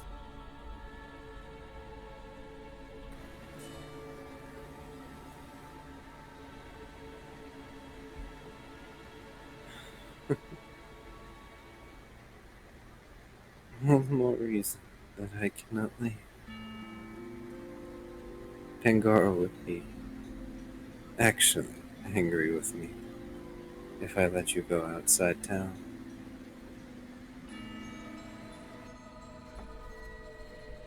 Come by whenever you like tomorrow. I'll entertain you then. Right, Puppy? The pooch nods, slowly. And then politely steps back to allow Rise not only the room to close the door, but also the room to have that privacy that the cat clearly needs. Rise's voice is strained. But as he slips back, you get a glimpse of a very familiar, smaller cat that you had a recent spat with. And then the door shuts and locks.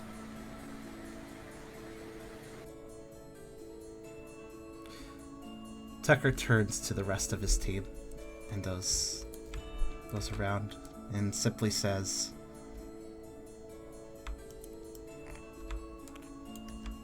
I don't think he'll be going anywhere. Let's leave him be for now.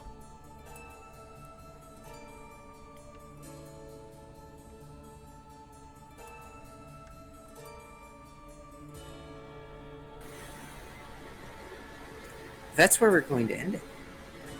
Yeah, One, because it's late. Two, because that's a good place to end. yeah, that is a good stopping point. Ralph, Two. yeah.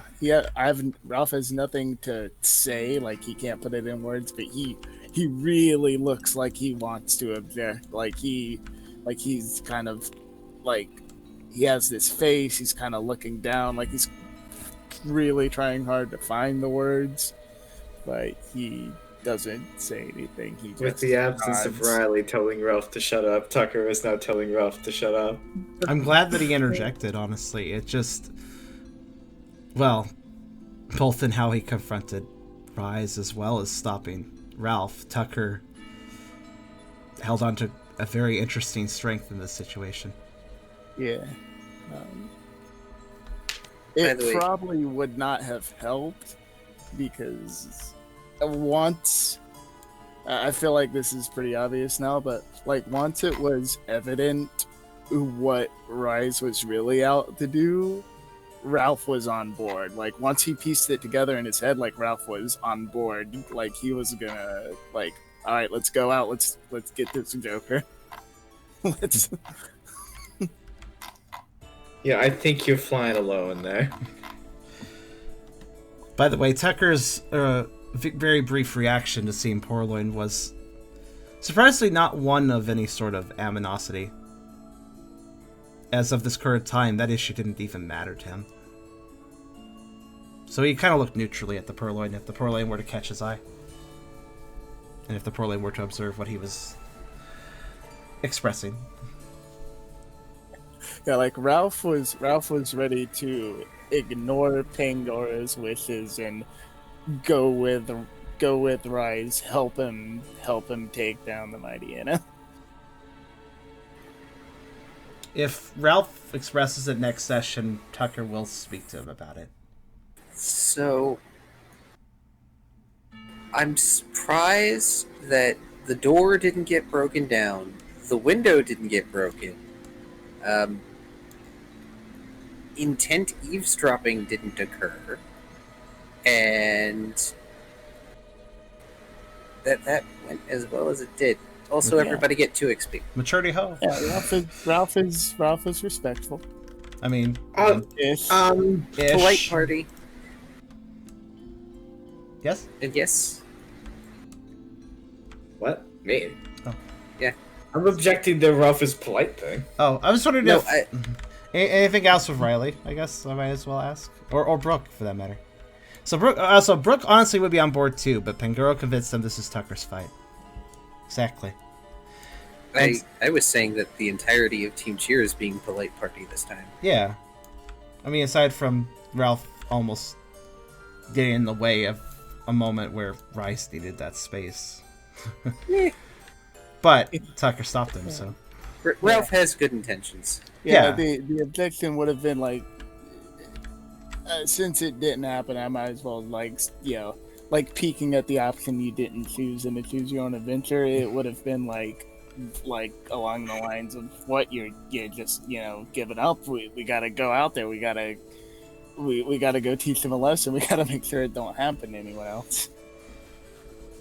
Like it would have been an objection to his conceding. Could be a discussion for later. Yeah, which might still happen once Ralph has time to sit on the words. It's doubtful that Tucker is against the Maena being held accountable. He doesn't want the Maena to hurt people like they hurt Tucker. So, yeah, Tucker has stakes in this, but again, he doesn't want people to die, even that asshole. Arrested? In prison? Sure. That'd probably be a reasonable reaction. Probably what he deserves, but... killing is just extending the same sort of harshness back and doesn't fix anything. I'm going to set up a reminder, by the way, here in the Discord. So, so we remember that Brooke intended for everybody to have a group spa day. It sounds like everybody needs a group spa day now. Also, I'm going to note what Kyrio said here. Ralph is a gentleman. Brooke is rash by nature, but his attempts to be a leader force him to fight against it. So it's an interesting dichotomy to play. I could see that in you, too. I really think that Tucker respecting Brooke more, which he didn't used to do. He didn't, he would do things about his team and stuff, and even at the start of the session, he almost walked off to be alone, but Riley pulled him back of all people, which was ultimately, in retrospect, something that he was like, yeah, I shouldn't just walk away from my team, even if I'm upset.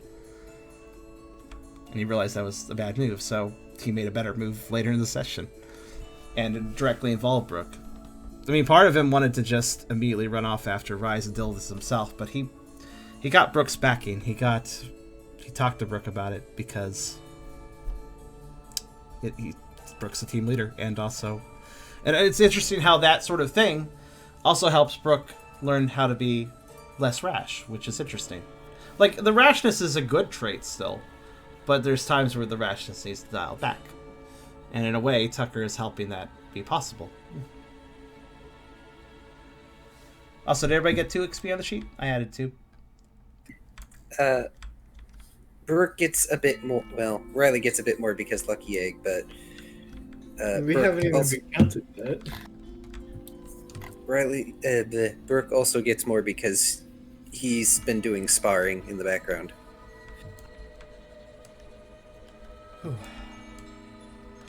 Also, my limbs, they ache, and also I am tired. Aw. That was a good session, though. I was a little concerned when the frame drops happened, but also, though, I just felt like I was really in the element there. Wonderful session. I adore you all. You don't have to say anything. What's that? No Riley dialogue to piece through today, gentlemen. But still an important Riley action, though. If Riley did important things. If Riley hadn't pulled back Tucker, the later situation may have ended up being a little bit different. That kind of helped. If you guys hadn't won against Purloin's group, the later situation would have been different. That makes sense. I doubt that we could have lost. They get there tough, but we have plot armor. No, you could have lost. Plot armor. We almost did. It's like fighting Gary. That's You can because, lose. that's because you didn't have me for most of the fight. It's okay, Key, by the way. Key's like, I only made 2 pictures. Well, guess what? You also made 2 pictures, which is really awesome. Don't worry about it. Those are good pictures. Also, there's a... I don't... so I don't really share art that's just like... You took photos and stretched them or whatever, but I am kind of amused by this, so I'll share it briefly. When you do that, I'm going to bed. Dumb, I like it.